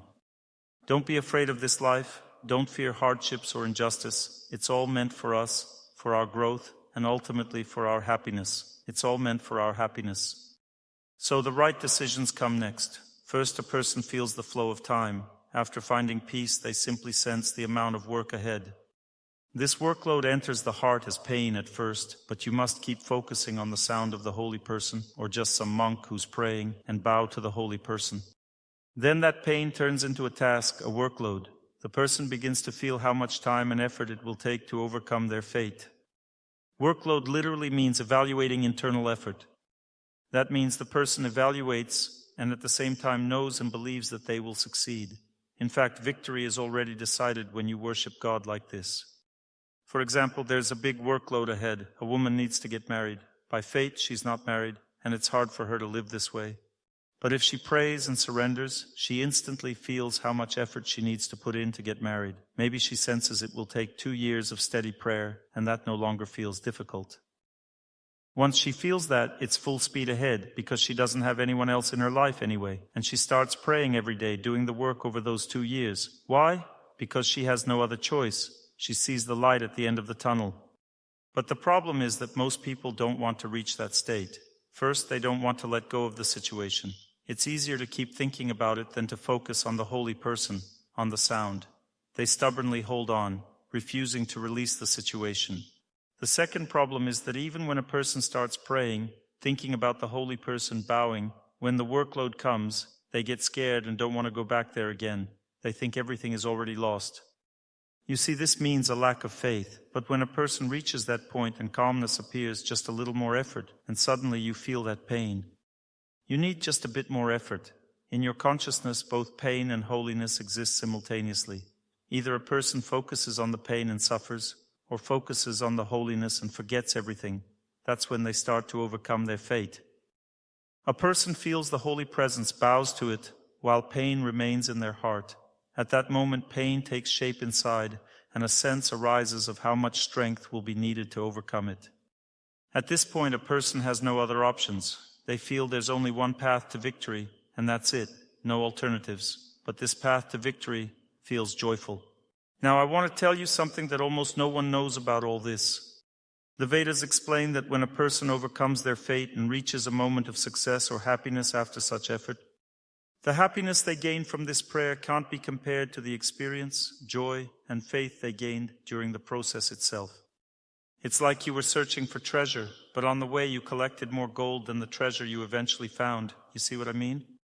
This unique experience of connection with holiness and God is so victorious and powerful. It strengthens your personality, gives you knowledge, develops your intelligence, changes your life, and brings a sense of victory not only for yourself but also for others in your life. That it's incomparable to the actual reward, truly incomparable. That's why at the moment of reward, a person remains calm. They don't jump for joy. They just feel peaceful because they've already received something 10 times more valuable. A relationship with holiness, a relationship with God. Now maybe someone wants to say or ask something about this topic so we can explore it more because it's a complex subject. Who during prayer felt calm but then got scared by what arose in their heart? Raise your hand, okay? Let's pass the microphone to this young lady. We'll talk with her now. It's important for us to know what happened next. First, it's clear what happened. Please go ahead and tell us. It was really tough. I can feel it too when you speak. Everything you say makes sense. I agree with it all. Have you estimated how long this work takes? Long time. You're mistaken. 3 months. About an hour and a half every day. You got scared, that's all. It seems like too much. Like looking at a messy kitchen thinking, I'll never clean this up in a year. I'll tell you about a case in my own life. Some friends helped me a lot with my garden. I had tons of thorny bushes with huge spikes. Imagine that, spikes like sabers, a really thorny bush. They cut all the spikes and piled them under my pear tree. You can't burn them there because it's under the tree, and there's nothing you can do about it. I walked around those thorny piles for a whole year, not knowing what to do. I was stuck in a dilemma. Then I prayed, assessed the scope of the work, and went to the thorns with my bare hands. Can you imagine? And you know, God spoke to my heart. Pull out one branch, just light a fire for it. Pull out one small branch from the top. They hold on to each other. I pulled one branch and put it in the fire. That was after the prayer. Then the Lord told me, "You want to pull out another?" I said, "Where would I get one? They're all tangled together." Then suddenly I saw something. I tried pulling one, it wouldn't budge. Then another. Then, bam, things started moving. I began pulling out and burning one branch after another. I ended up with this huge pile about 3 meters high in branches. How long do you think it took me to burn all that? An hour and a half. Yeah, just a bit more than that. Then suddenly I looked. The pile was gone. I was stunned. My wife had just gone to the store, and when she came back, she was surprised. Where did the pile go? It only seems like a lot of work. Start doing it. You won't even notice, but after 3 months, peace will settle in your heart. You'll know exactly how to behave with your mom. No doubts at all about how to handle her. I already know this now. The moment she says something very categorically and firmly, everything inside you just breaks. It happens like that, right? Right at that moment you pray, and in that very second you agree, just as decisively and boldly as she said it, and at that moment she will soften. That burden you've carried your whole life, that weight will leave your life. After that, leave your life however you want, because what matters to Mom is agreement. If you're struggling with one thing, that's okay. The main thing is that your daughter agrees she was wrong. There's this Vedic science called prashna. If children scream, someone falls off a chair, someone sneezes or coughs, at the moment when something important is decided, it means it's true. The super soul is signaling, good idea. A child screamed, someone fell, something happened. Did you catch that? Did you hear me or not? Thank you. But you can't do this without prayer. You must start praying. And when relief comes in your heart, along with it comes the knowledge of how to behave. Then everything will be resolved easily, because what parents need is agreement. The principles they stand for are second priority, but children don't know this. They think principles come first. And when those principles don't fit with my life, that's a dead end. Nothing gets solved that way. For parents, the most important thing is their children's humility and agreement. When my mom calls me and says, "Son, are you taking care of your health? You should travel less." I say, "Of course, Mom, I think about it every day." She hangs up. A month later, "Have you started traveling less?" I say, "Not yet." She asks, "Well, are you thinking about it?" I say, "Of course, I'm trying." And she calms down. So it's a little white lie for their own good, right? No, I am really trying. People call and say, "You need to go here or there." What can I do? If people need me, I go. But otherwise, I'm really trying. I honestly do my duty. See, I told you. Are you asking my mom or me? No need to ask my mom. But if you ask me, I'll definitely come as soon as I can. We decided to do a program called Transit Cities. What does Transit Cities mean? Say, I'm flying to Europe. I can fly through Kiev, and we arrange the route through Kiev. So I arrive for one day and give a lecture. That's the system. I'll be coming through Transit Cities. Sounds good? Just pray for me that customs officers let me through. The first time I came, I thought they'd shoot me right there. That's how they looked at me. There was a very patriotic woman glaring, and I'm not fighting anyone. I'm wishing people well, but I got caught in the crossfire. Thank God they let me through. This time it was better. The officer told me, "Go to the interview." I immediately agreed and said, "Of course." He looked at me. Then my assistant came up and said, "I vouch for him. I'm Ukrainian." Then he started speaking to him in Ukrainian. The officer softened a bit and then said, "You still have to go to the interview." I said, "Of course." He said, "All right, go ahead." And he let me go. Great. So we learned something and moved forward. This whole heart work topic is really complicated and hard to grasp. People come after the lecture like they didn't hear anything at all. They ask me questions like they didn't understand anything at all, even though I've explained everything 10 times. Thanks for speaking up. The amount of work just seems big. But really, once you start praying, all those thorny branches will disappear. Nothing to worry about. It'll pass quickly. Just start. Have you started praying about this situation or not? Yes, I started praying, but it feels like the situation is getting worse. It's good you said that. You start praying and the situation seems to get worse. It's not actually getting worse, it's just all coming to the surface. Look, you have pain locked inside. When you start praying but don't fully follow through because you don't have faith in it all, what happens? You're bringing the situation out into the open. It comes into your heart. A negative stream flows into your heart and reaches your mom. She calls and starts yelling immediately, right then and there. You see, this is normal and understandable. It's like you let a little animal out of its cage. You have to catch it again because it runs around, poops, pees, and does whatever. You get the idea? Keep going. It sounds like you've only been praying about 20 minutes, right? Yes. That's very little. Experience shows 20 minutes just opens the heart. You know, in 20 minutes you can only reach peace. You need about an hour to start overcoming the situation, and an hour and a half is even better. Get up a little earlier and do what I told you. After an hour and a half on the very first day, you'll feel like you're soaring. Because when you work through the situation in one day, you get that feeling of victory right away. Then the same burden will come back, but it will be lighter. Then again, but even lighter. Gradually, over 3 months, you'll feel a lightness in your heart and that everything's okay. When your mom calls, don't be afraid at all. Just say, Mom. And everything changes, a completely different life. I promise you, 100% sure. Sometimes it takes a year to pray. You only need 3 months. That's nothing. And it torments you your whole life because you just can't change it. You can't overcome it with your own inner strength. It drags on and on. You can suffer like this all your life. Now someone is shouting to you directly. Thank you. What's your name? Marina. Marina, thanks for your help. He's not bothering us. Why did you run away? Come back. He's really helping me. What don't you understand? It's all clear.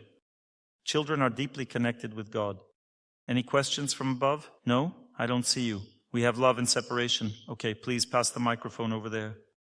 They're bringing the microphone now. A young man's already on his way. The microphone is coming. While they bring it, can I ask? Do you have a similar situation? Is there some burden there? About my mom. Well, Mom, so what now? We're talking about a burden in your heart, about prayer, and you decided to take advantage of the situation and just torment me, huh? The microphone is in your hands. I get it. Who has a question on the topic? We ask for the benefit of all living beings. Anyone on topic? What does it mean to hear the voice of a holy person? Good question. So the first thing that happens, you're just hearing electronics, just a combination of waves. There's no actual voice of a holy person there, even though the holy person is speaking. That's because your listening isn't based on serving that person.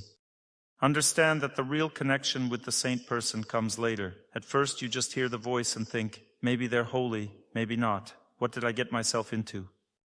You begin by bowing to the image of the holy person and tuning into the voice, because sound carries the mood. Your service to that sound means you want to repeat the prayer just like they do. The first feeling is, I know better. You have to crush that feeling. You have to crush it and just listen. I want to be like them. They have lived their whole life in the monastery, and I'm still a fool. I'm just saying that you hear the voice of the holy person and you want to serve God just like them. You bow and you serve them. You repeat exactly as they do. Gradually, time passes and you start to hear the power in that voice. The first thing you feel is the depth of their faith, and faith is truly compelling. It's something you simply can't do without. It's absolutely necessary. You start feeling their strength and repeat with the same strength. You're not just listening to the tone of their voice, you're tuning in to their faith. You feel their faith and start repeating with that faith. The moment this happens, the sound unexpectedly moves from your mouth right into your heart. It might even be a purely physical sensation. But most often when the sound reaches here, the person begins to pray with emotion, with feeling. Prayer comes from the soul. They enjoy repeating the prayer exactly like the holy person because the mood has appeared during the prayer. The mood has entered the heart. That's where the journey starts. When you begin praying with feeling, don't get carried away thinking, my prayer is really flowing now. Don't think about that. At that moment, you need to give this feeling, this emotion right to the one you're bowing to. It won't happen perfectly the first time. You'll enjoy it thinking this is great, and then forget the voice again. Then it starts over. The moment you catch yourself wanting to get lost in that feeling, that happiness from prayer, immediately give it to the holy person. Bow to them right away. And the first time you manage that, something interesting will happen next. You'll feel life in it all. You'll realize it's a different way of living, one you've never lived before. You'll mentally bow to the holy person, kiss their feet or wash their feet. Every tradition has its own way. You'll say, I want to live for you. I want to serve you. You are so pure. And the strength for this you'll take from the one who prays and return that strength back to them. Taking and giving. Taking means repeating just like them, listening to their voice. Giving means offering your voice. At first you might not get it right quickly, but you'll have complete satisfaction. And as you do this, you'll gradually learn to deeply feel your desire to give your prayer to that holy person. The next steps are well known. First, calm comes to the heart. This all happens in the background, no need to think about it. First calm in the heart, then the workload. Like the lady said, she got scared because it's so hard with her mom. Don't think about it again. We do what we do. Listen and give, listen and give, listen and give. Then the workload reveals itself as specific efforts you need to make, and then the first victory comes. You feel it gets easier to think about it, then even easier. After about 2 months, joy fills your heart and everything feels completely light. That means the problem is receding, though the next day it might pop up a little again, but by then it's easy to handle. Sometimes fate keeps acting up. It appears again the next day and the next, but not as strongly. And you pray for half an hour, and the situation resolves. On the external physical level, things start to sort out. First, you find you can listen to this person, look them in the eyes. You're not afraid of ruining the relationship. You don't worry about losing your job anymore. That's how you feel. Second, they start acting differently, speaking to you differently, and so on. Gradually, and then suddenly the problem is gone. It's like it just vanished into thin air. You understand? And that joy in your heart, that miracle, that faith in holiness is far more valuable than the problem itself. You understand that too. Thank you for asking this question. Hello, Dr. Torsunov. I have a few questions. Sorry if they sound naive. The wisest questions are exactly those. For me, it's great. You always talk about the holy person. What kind of person? Where do you find them? Even just someone living in a monastery is enough. Can I record their voice? Yes, bring a recorder and record their voice. And if I search online, how do I know? Will it resonate in my heart? It might resonate in your heart. Learn about that person. There's information about everyone. Find out if they are honest, if they practice spirituality. By the way, it doesn't interfere with them. If you listen to their voice along with them, it also helps their life. The Vedas explain, in the spiritual realm, 1 minus 1 equals 2. I smile at someone, they smile back. Now there are 2 smiles. I gave a smile and a smile returned, 2 smiles. Then I give another smile and again it returns. You understand? 1 minus 1 equals 2 in the spiritual realm. In the material world, 1 minus 1 equals 0. But since we deal with spiritual things here, don't worry. Their strength won't diminish. They will become a force for you. They'll become a conduit for spiritual energy.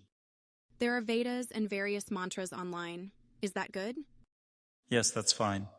So that is suitable? Yes, that works. Look for a voice that brings you victory. Even better, know about that person. There are voices of very strong spiritual leaders who really help. There are many monks who sing. Study them. You see, when someone wants to find, naked buttocks, they don't ask anyone. They search online, and in 10 minutes they have so many options. No problem. But when looking for a holy person, people say, Dr. Torsunov, how do I do that? No problem finding naked buttocks. Finding a holy person is a challenge, but it's the same. Go online, and in 10 minutes you'll have 10 options. Try listening to one, then another. Your heart has a barometer. And guess what? God's sitting right there. He'll say, try this one, repeat with them. If it doesn't feel right, try the next. He'll guide you, judge everything inside, he'll figure it out. You understand? You'll have no doubts later. Oh, this is the one to repeat with. Record the voice and use it for free, no taxes. Another question. I recently started bowing with the voice of a holy person, like you recommended. Before that, my mind was a mess. When I try to focus, a million thoughts come up. When will the child wake up? We need to go to daycare. That's the amount of work God gives you. So many thoughts. It's all connected. God shows you your life and wants you to give your life to Him, to serve Him with your mind. And He'll take care of all those problems. You'll calm down about your child, and everything will fall into place. Don't think it's all unnecessary. Everything that comes is necessary, but this is secondary. First is your relationship with God. And all these secondary issues settle down. Everything calms down. With the child, mom, dad, the dog, the granddaughter, the grandpa, everything calms down. Don't reject anything. What can I do so I don't get distracted by this? Don't think about it like that. It's not a distraction. It's your life. God is bringing your life out into the open, and eventually it all becomes connected with God. Don't be afraid of any of it. These events are also good. You take your child to daycare so they grow up honest. Why worry? All this will turn into knowledge, all these events. Just keep going? Just keep bowing, and these events will turn into knowledge. Then you'll find peace about it. And the third question is about the holy person. What if it's not the same person whose voice I'm bowing to? You need to choose someone very holy, the most holy. It could be Seraphim of Sarov, or Sergius of Radonej. The connection will happen literally within an hour of your devotion. You'll feel their presence, and over time you'll feel closer and closer to them in your life. Eventually, you might even join them after this life is over. You can't imagine the gift waiting for you as a result of this practice. How do you find and feel who it is? What if this person has already passed away? Nobody really ever passes away. Let me give you an example. I spent several years living in a holy place in India, studying Ayurveda. Every evening I went to prayers. There was one person there, such a noble soul, you wouldn't believe it. I'll tell you about his life now. He used to spend his morning in prayer, then helped his students by answering questions. After completing all his daily duties late at night, he ate just once.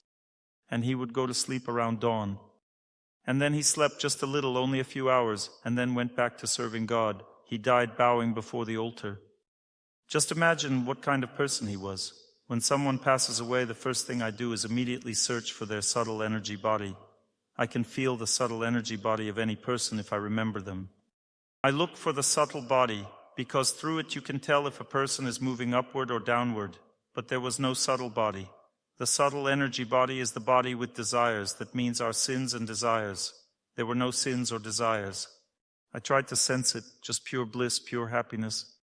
That's it. That person has moved on to the spiritual world. Today, someone asked me about a certain holy person. I probably shouldn't mention the name, or should I? The most blessed one. They asked where he went. I tried to see his subtle body too. No subtle body. Just nectar, just happiness. He has gone to the spiritual world.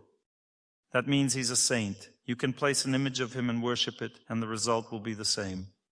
The Vedas explain, whatever a person thinks about during their life, whatever they worship with faith and devotion, they inevitably achieve that result. Imagine that. You will reach that result. You will come to that personality, to the place where they are living. So by worshiping God, you're basically heading that way, and you'll continue moving forward in life under His guidance.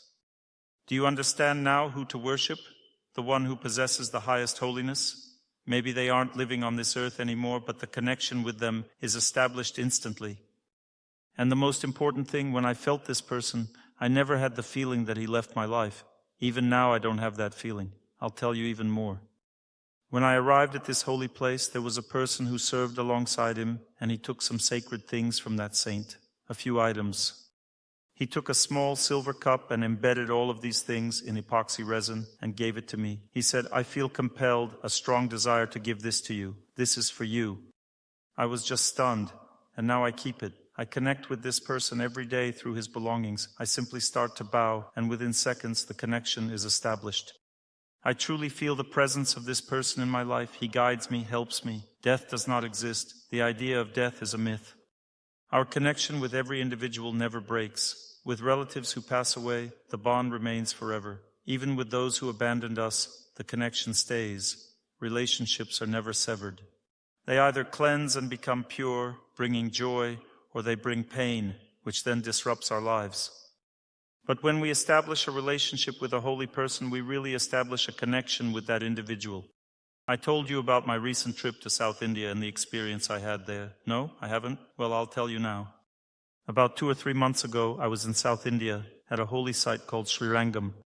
It's a massive temple complex built over centuries, so large you can't even explore it in a single day. It spans several kilometers across with enormous towering walls, a truly majestic structure. And inside this complex, there's one place I came specifically to see. There sits an embalmed saint named Ramanujacharya. He's embalmed like this. He lived about 800 years ago. This holy man passed away in a special way. The chronicles describe how it happened. He was giving a lecture offering teachings to his many disciples. He was a very spiritually elevated soul beyond what we can imagine.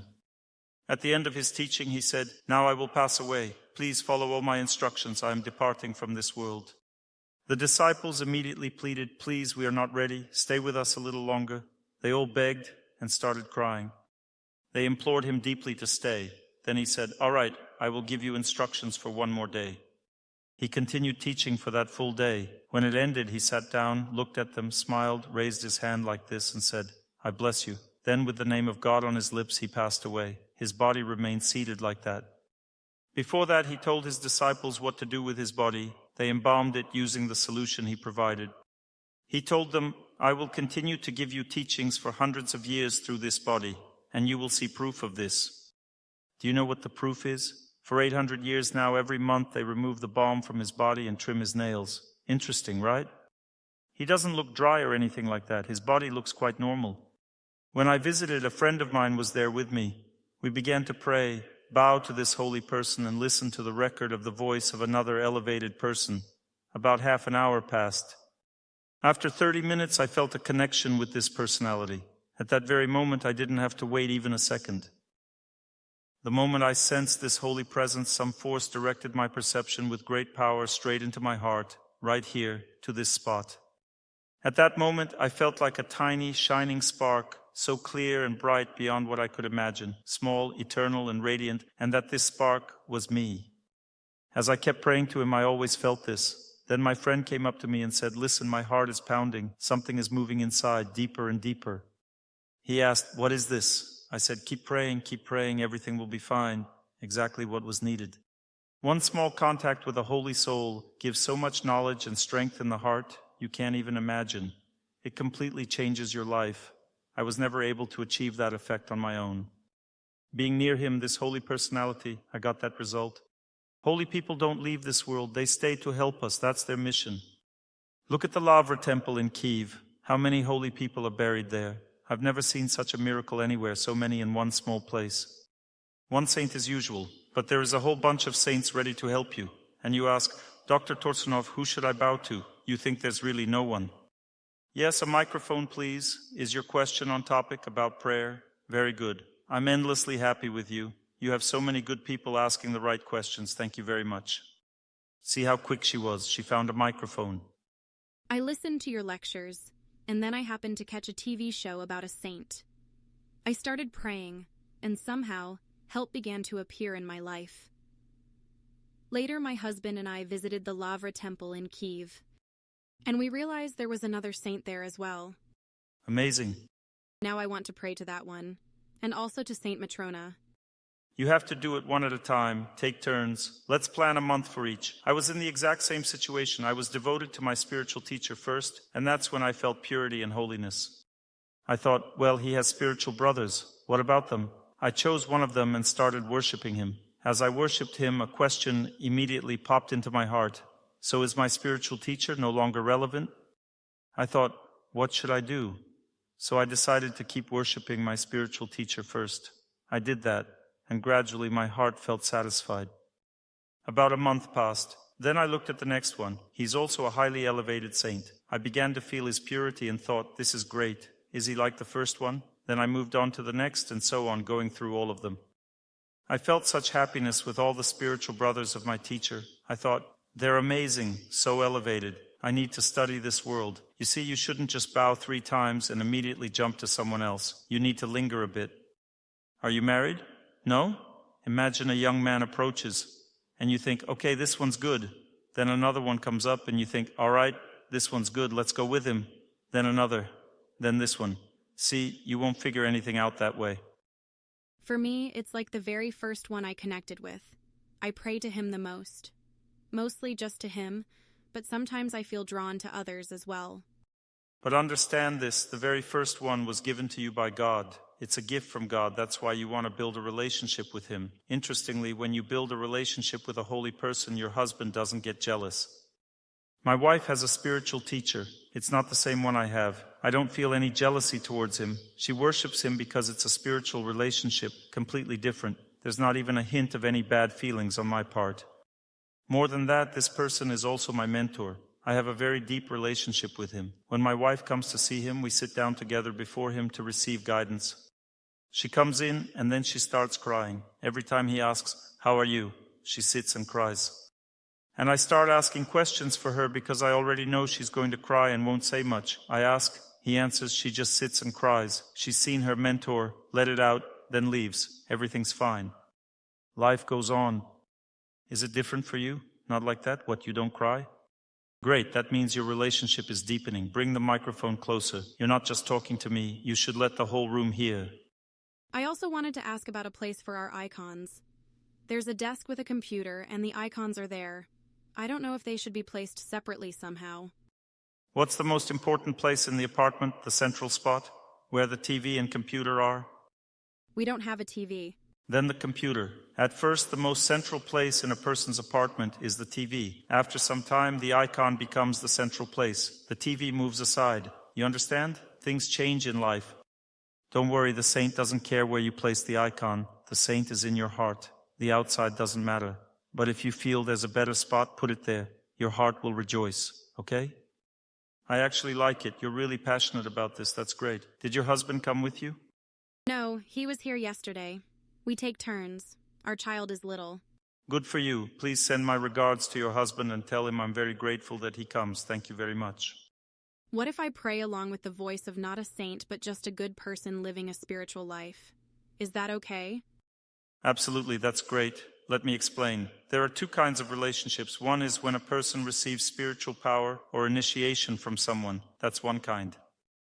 That person needs to be very elevated, top level. You want to choose the highest you can, the one you worship. Then there's a second kind of relationship, one that gives guidance. In fact, I suggest that in prayer you take strength from the person who gives you guidance. Ideally, that person is part of your spiritual tradition and gives you advice. You pray together and that's wonderful. You also receive guidance through prayer from your heart. But if you don't have such a person, you can just find someone who gives you prayer guidance. It doesn't have to be a saint. Just someone sincerely striving for God, from whom you learn. See, there are two types of relationships. One is surrendering to a person, the other is learning from their experience. It's basically a friendship, but with a senior friend. Not just a friend, a senior friend, you learn from them. Now I'll tell you something very important. Know this, the highest expression of power in a person's life in this world is found in sound. Sound is the primary force that changes our fate because sound is connected to a person's intelligence. The gaze is connected to the mind. Taste is connected to a person's subtle energy. Smell is linked to the body. Touch is also connected to intelligence, but to a lesser degree. Therefore, a person must keep themselves pure, both spiritually and physically. Sexual relations are also a form of touch. If a person doesn't purify their relationships, if they build them carelessly with anyone, then their intelligence suffers as well. Touch influences the purity of intelligence, and sound influences its power. The Vedas explain, just like when one frog croaks and the whole swamp echoes with the same mood, spiritual initiation works the same way in a person's life. How exactly to pray, that's a great mystery. This mystery is revealed through the deepest experience of many years of a person's life. When someone starts praying exactly like an exalted person, after months of praying in that mood, initiation enters the person's heart through the sound. What does initiation mean? It means the secret of how to surrender yourself to God becomes known to you. The secret of the person who recites the prayer. Absolutely true. You receive the exact same experience as they do.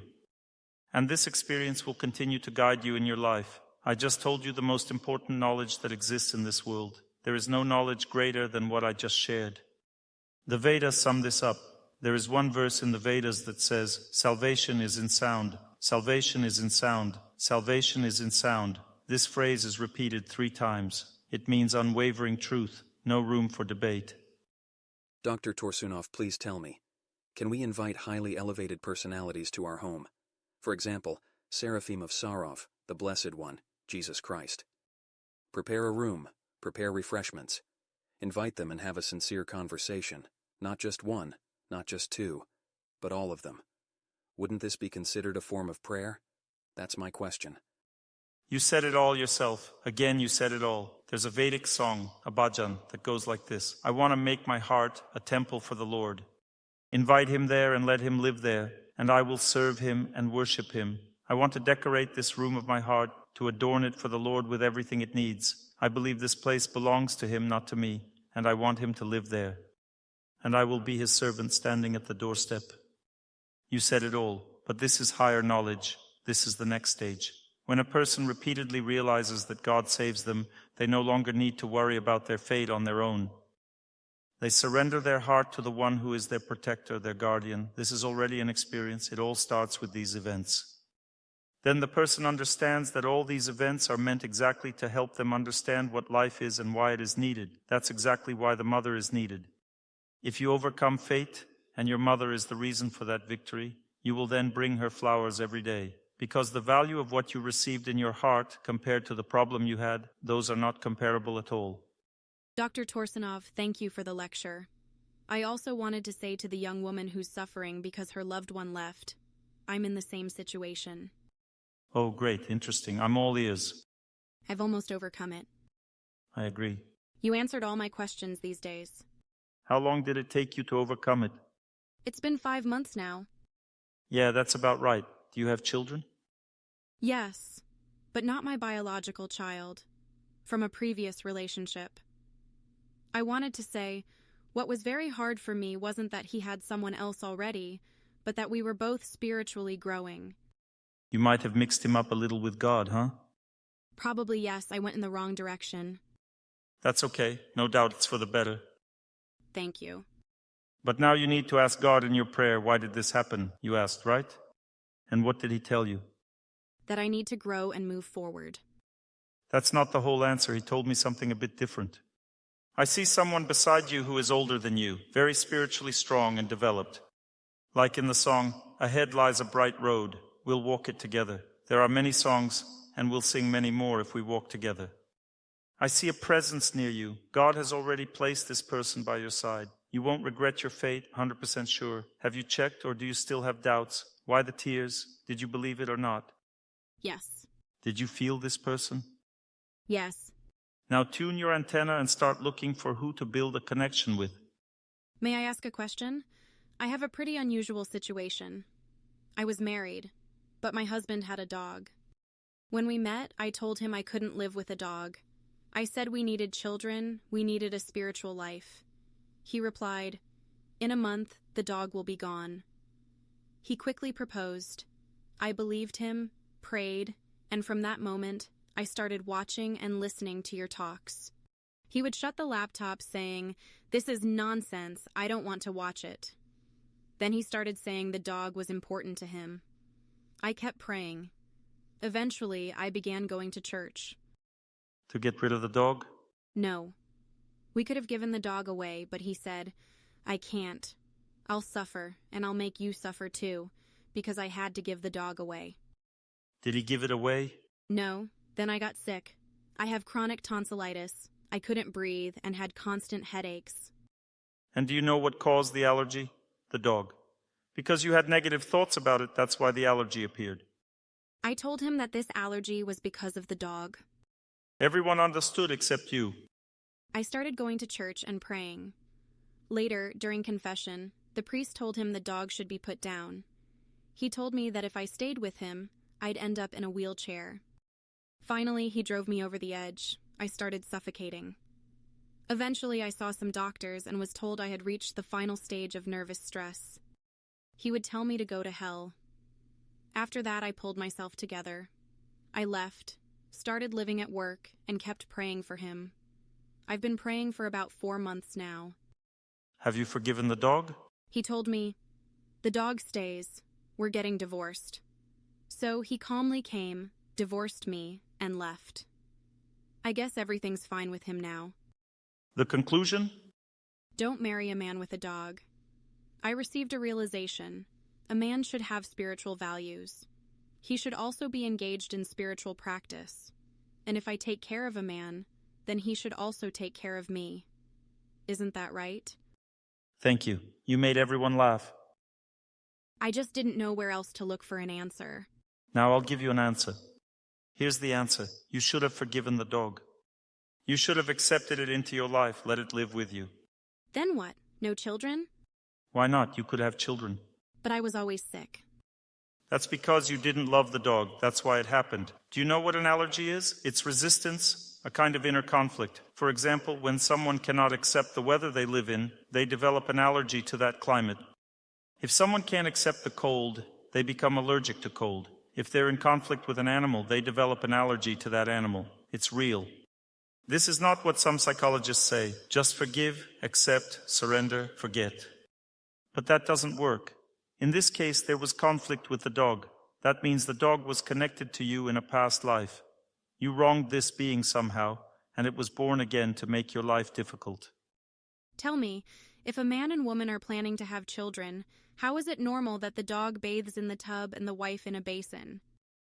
I'm just talking about the scale of work now. God gave you this situation in life. There's no point in arguing whether it's normal or not. What matters is what should be done. You need to think of a holy person, bow down to them, and accept the entire situation in your heart, including the dog. Pray and understand the work ahead. The real work has nothing to do with the dog. As I see it, the real issue is something many women face, not really a problem, but the nature of a woman. The nature of a woman is to manage the space where she lives. That's why all insects and mice are enemy number one for her. Anyone who tries to live in that space without her permission becomes an intruder. She may lovingly feed cats, dogs, or anyone else, but if she sees an insect in her home, even a spiritually elevated woman, even a vegetarian, may react very strongly to that insect. After that, the insect is only fit for a biology collection. Very strict behavior. I'm just giving an example. So every woman has this instinct of territorial control. You can fit 40 men in one room, no problem. But 2 women? That's impossible. They control the territory. Each one senses the space as her own. Living together becomes impossible. That's why when some dog lives in the space of my love, my family, that dog could take many forms, even a mother-in-law. There are many possibilities, not necessarily in the form of a dog. It could be anything, so it becomes either the dog or me. Only one can stay, and the woman prays, let the dog be taken away, let something happen to it. Doesn't matter if it's the mother-in-law, daughter-in-law. The point is, I can't share my space with anyone. This is something every woman faces. But couldn't I have prayed for my husband to realize and change? Otherwise, I feel like I'm being dishonest. The issue wasn't whether he should have realized something. The issue is, fate caught you on its hook, and you still don't understand it. I've told this story about the training camp so many times already. What, have you forgotten? A soldier came to training camp. The officer gave him a crowbar and said, go sweep the ground. The soldier said, give me a broom, I'll do it much better. The officer replied, I don't need better. Others will come after you, they also need to sweep. The soldier asked, then what do you want? He said, I want you to suffer, that's all. In the same way, your fate didn't need your husband to realize you were better than the dog. And fate didn't need the dog to die either. Fate only wanted one thing, for you to learn how to accept it, exactly as it came. In your case, fate came in the form of a dog in your home. So excuse me, make space. You needed to pray until the dog became emotionally neutral for you. It's a hard test for a woman, that's true, but it was unavoidable. There was no other way. You didn't pass the test, and if you don't pass it through prayer now, next time it won't be a dog, but something else. Maybe the husband will be too attached to his mother, constantly calling her. Maybe she won't live in your home, but she'll live in his heart. There are many ways this test can return to your life. You just need to understand, life is like this. Right now you are resisting it, but today we discussed the 3 ways a person reacts to fate, the 3 roads. Do you know old fairy tales? If you go down this road, you'll lose yourself. That's the road you've taken. If you go down that road, you'll lose your horse. That means your wife or husband. That's the road of passion. In ignorance, you lose yourself. On the second road, you lose your job, spouse, or children, something, but not yourself. The third road, you find happiness. That is the road where you walk with God. Do you understand? These are the 3 roads of fate, and you chose the first.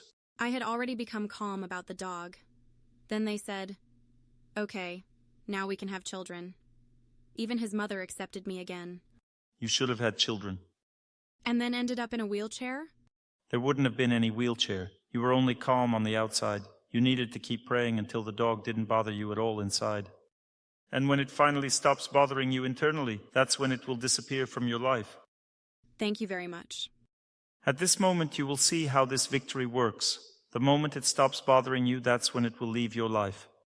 But please understand, I'm asking you now, God has given you a test. Please start praying to God so you can accept everything. Forgive your husband, the dog, your mother-in-law, daughter-in-law, all the people involved in this situation.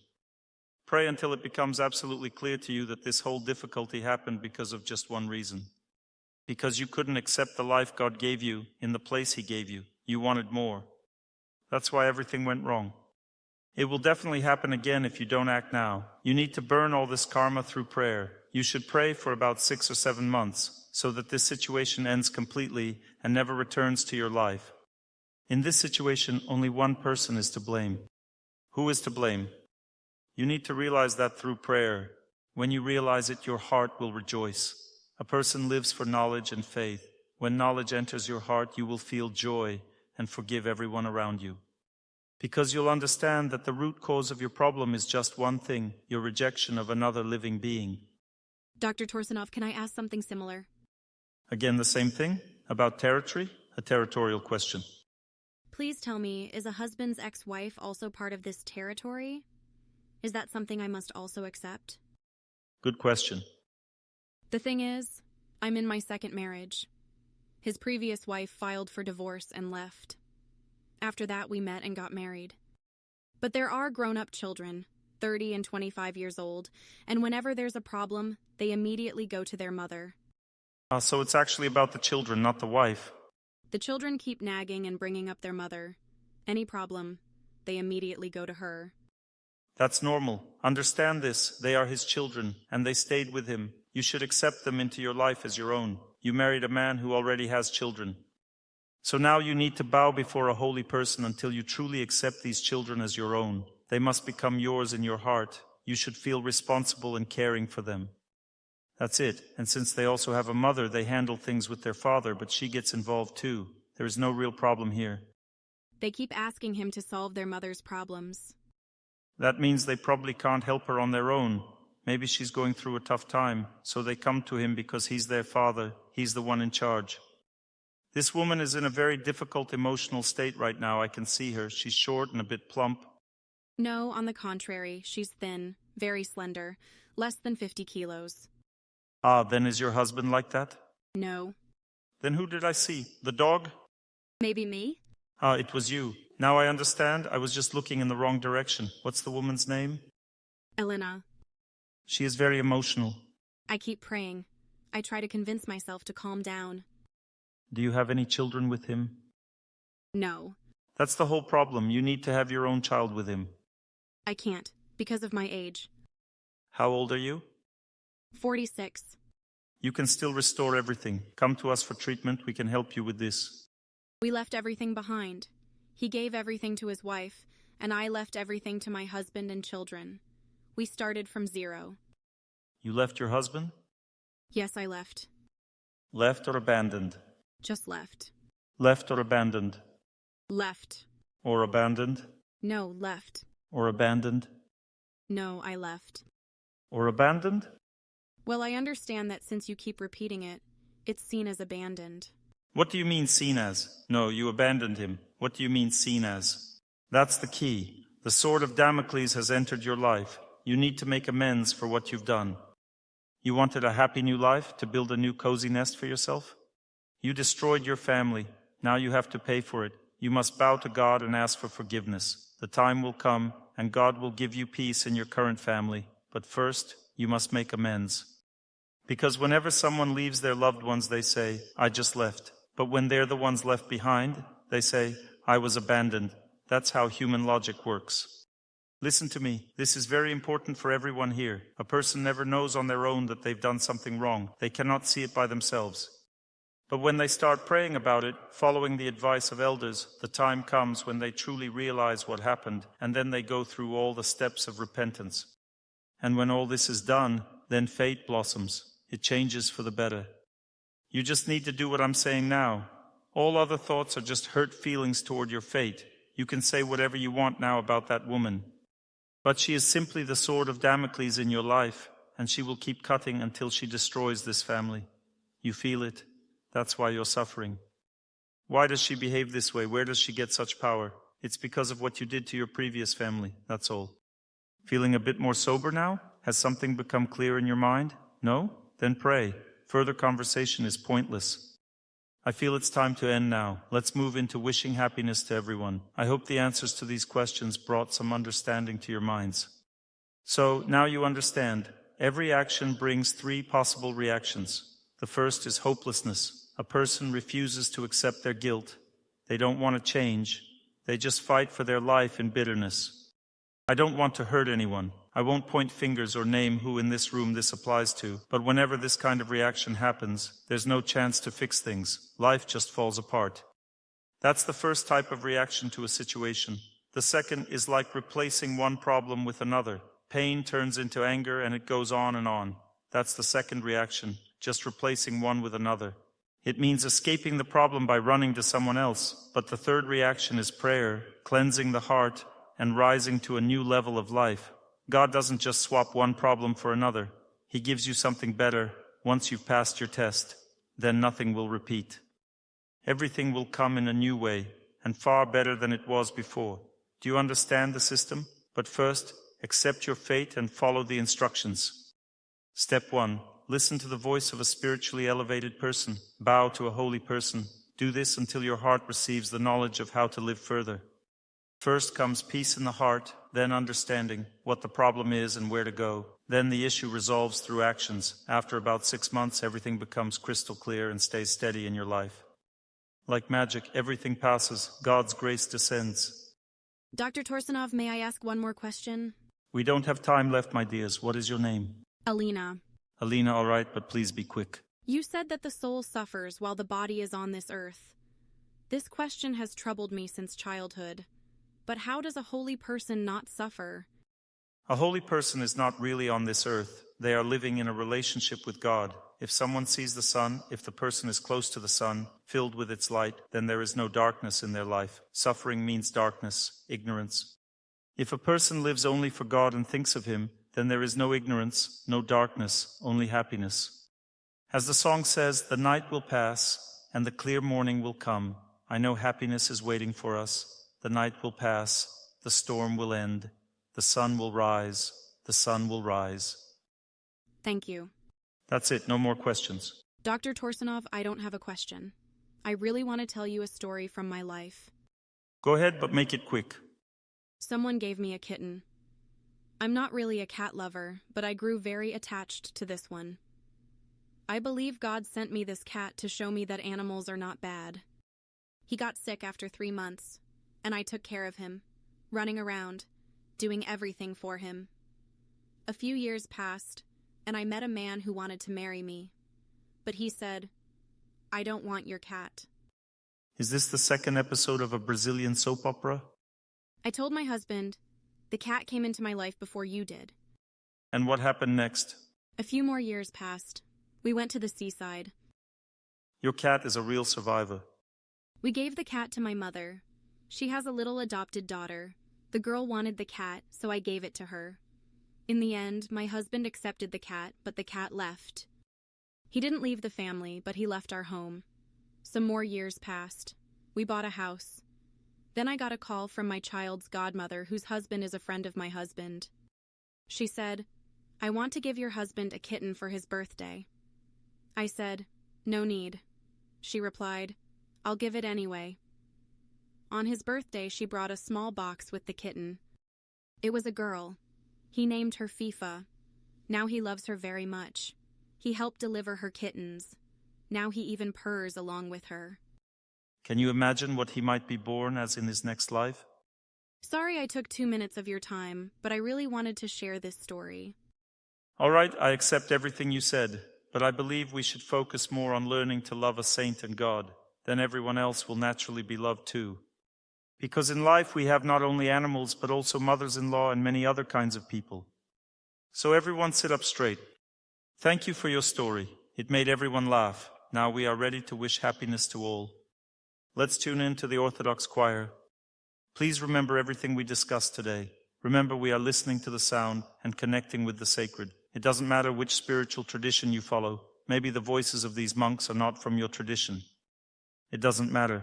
They are practicing spiritually. They can help you. I deliberately chose a tradition that's not mine to show that it works. I will tune into their voices, bow, and feel victory. Like yesterday, the atmosphere was very powerful. I really liked it. And in the end, even if it didn't fully release you, I felt grace over Ukraine. I felt victory. I felt happiness. I felt that all would be well. I felt the power of unity, the connection between people when life becomes difficult. Please do this attentively. If you feel peace in your heart, don't stop. Offer that peace to the holy person you are bowing to. I also want to offer my happiness to you. Stay focused. If you feel it's not working, focus more on the sound, stronger, deeper. Repeat like he does. If you can't hear the prayer behind my voice, focus on my voice and repeat with me. Can you hear them singing? Is it okay? All right then, tune in. Thank you very much. I wish you all happiness. I wish you all peace on our earth. I wish you all love, spiritual knowledge, and all the best in your life. I wish you strength and compassion. Thank you very much. All the best. To learn more on the subject of health and healing of the body, please make sure to read my health guide, available for download on my YouTube channel or on my Instagram page. Thank you very much, and see you soon.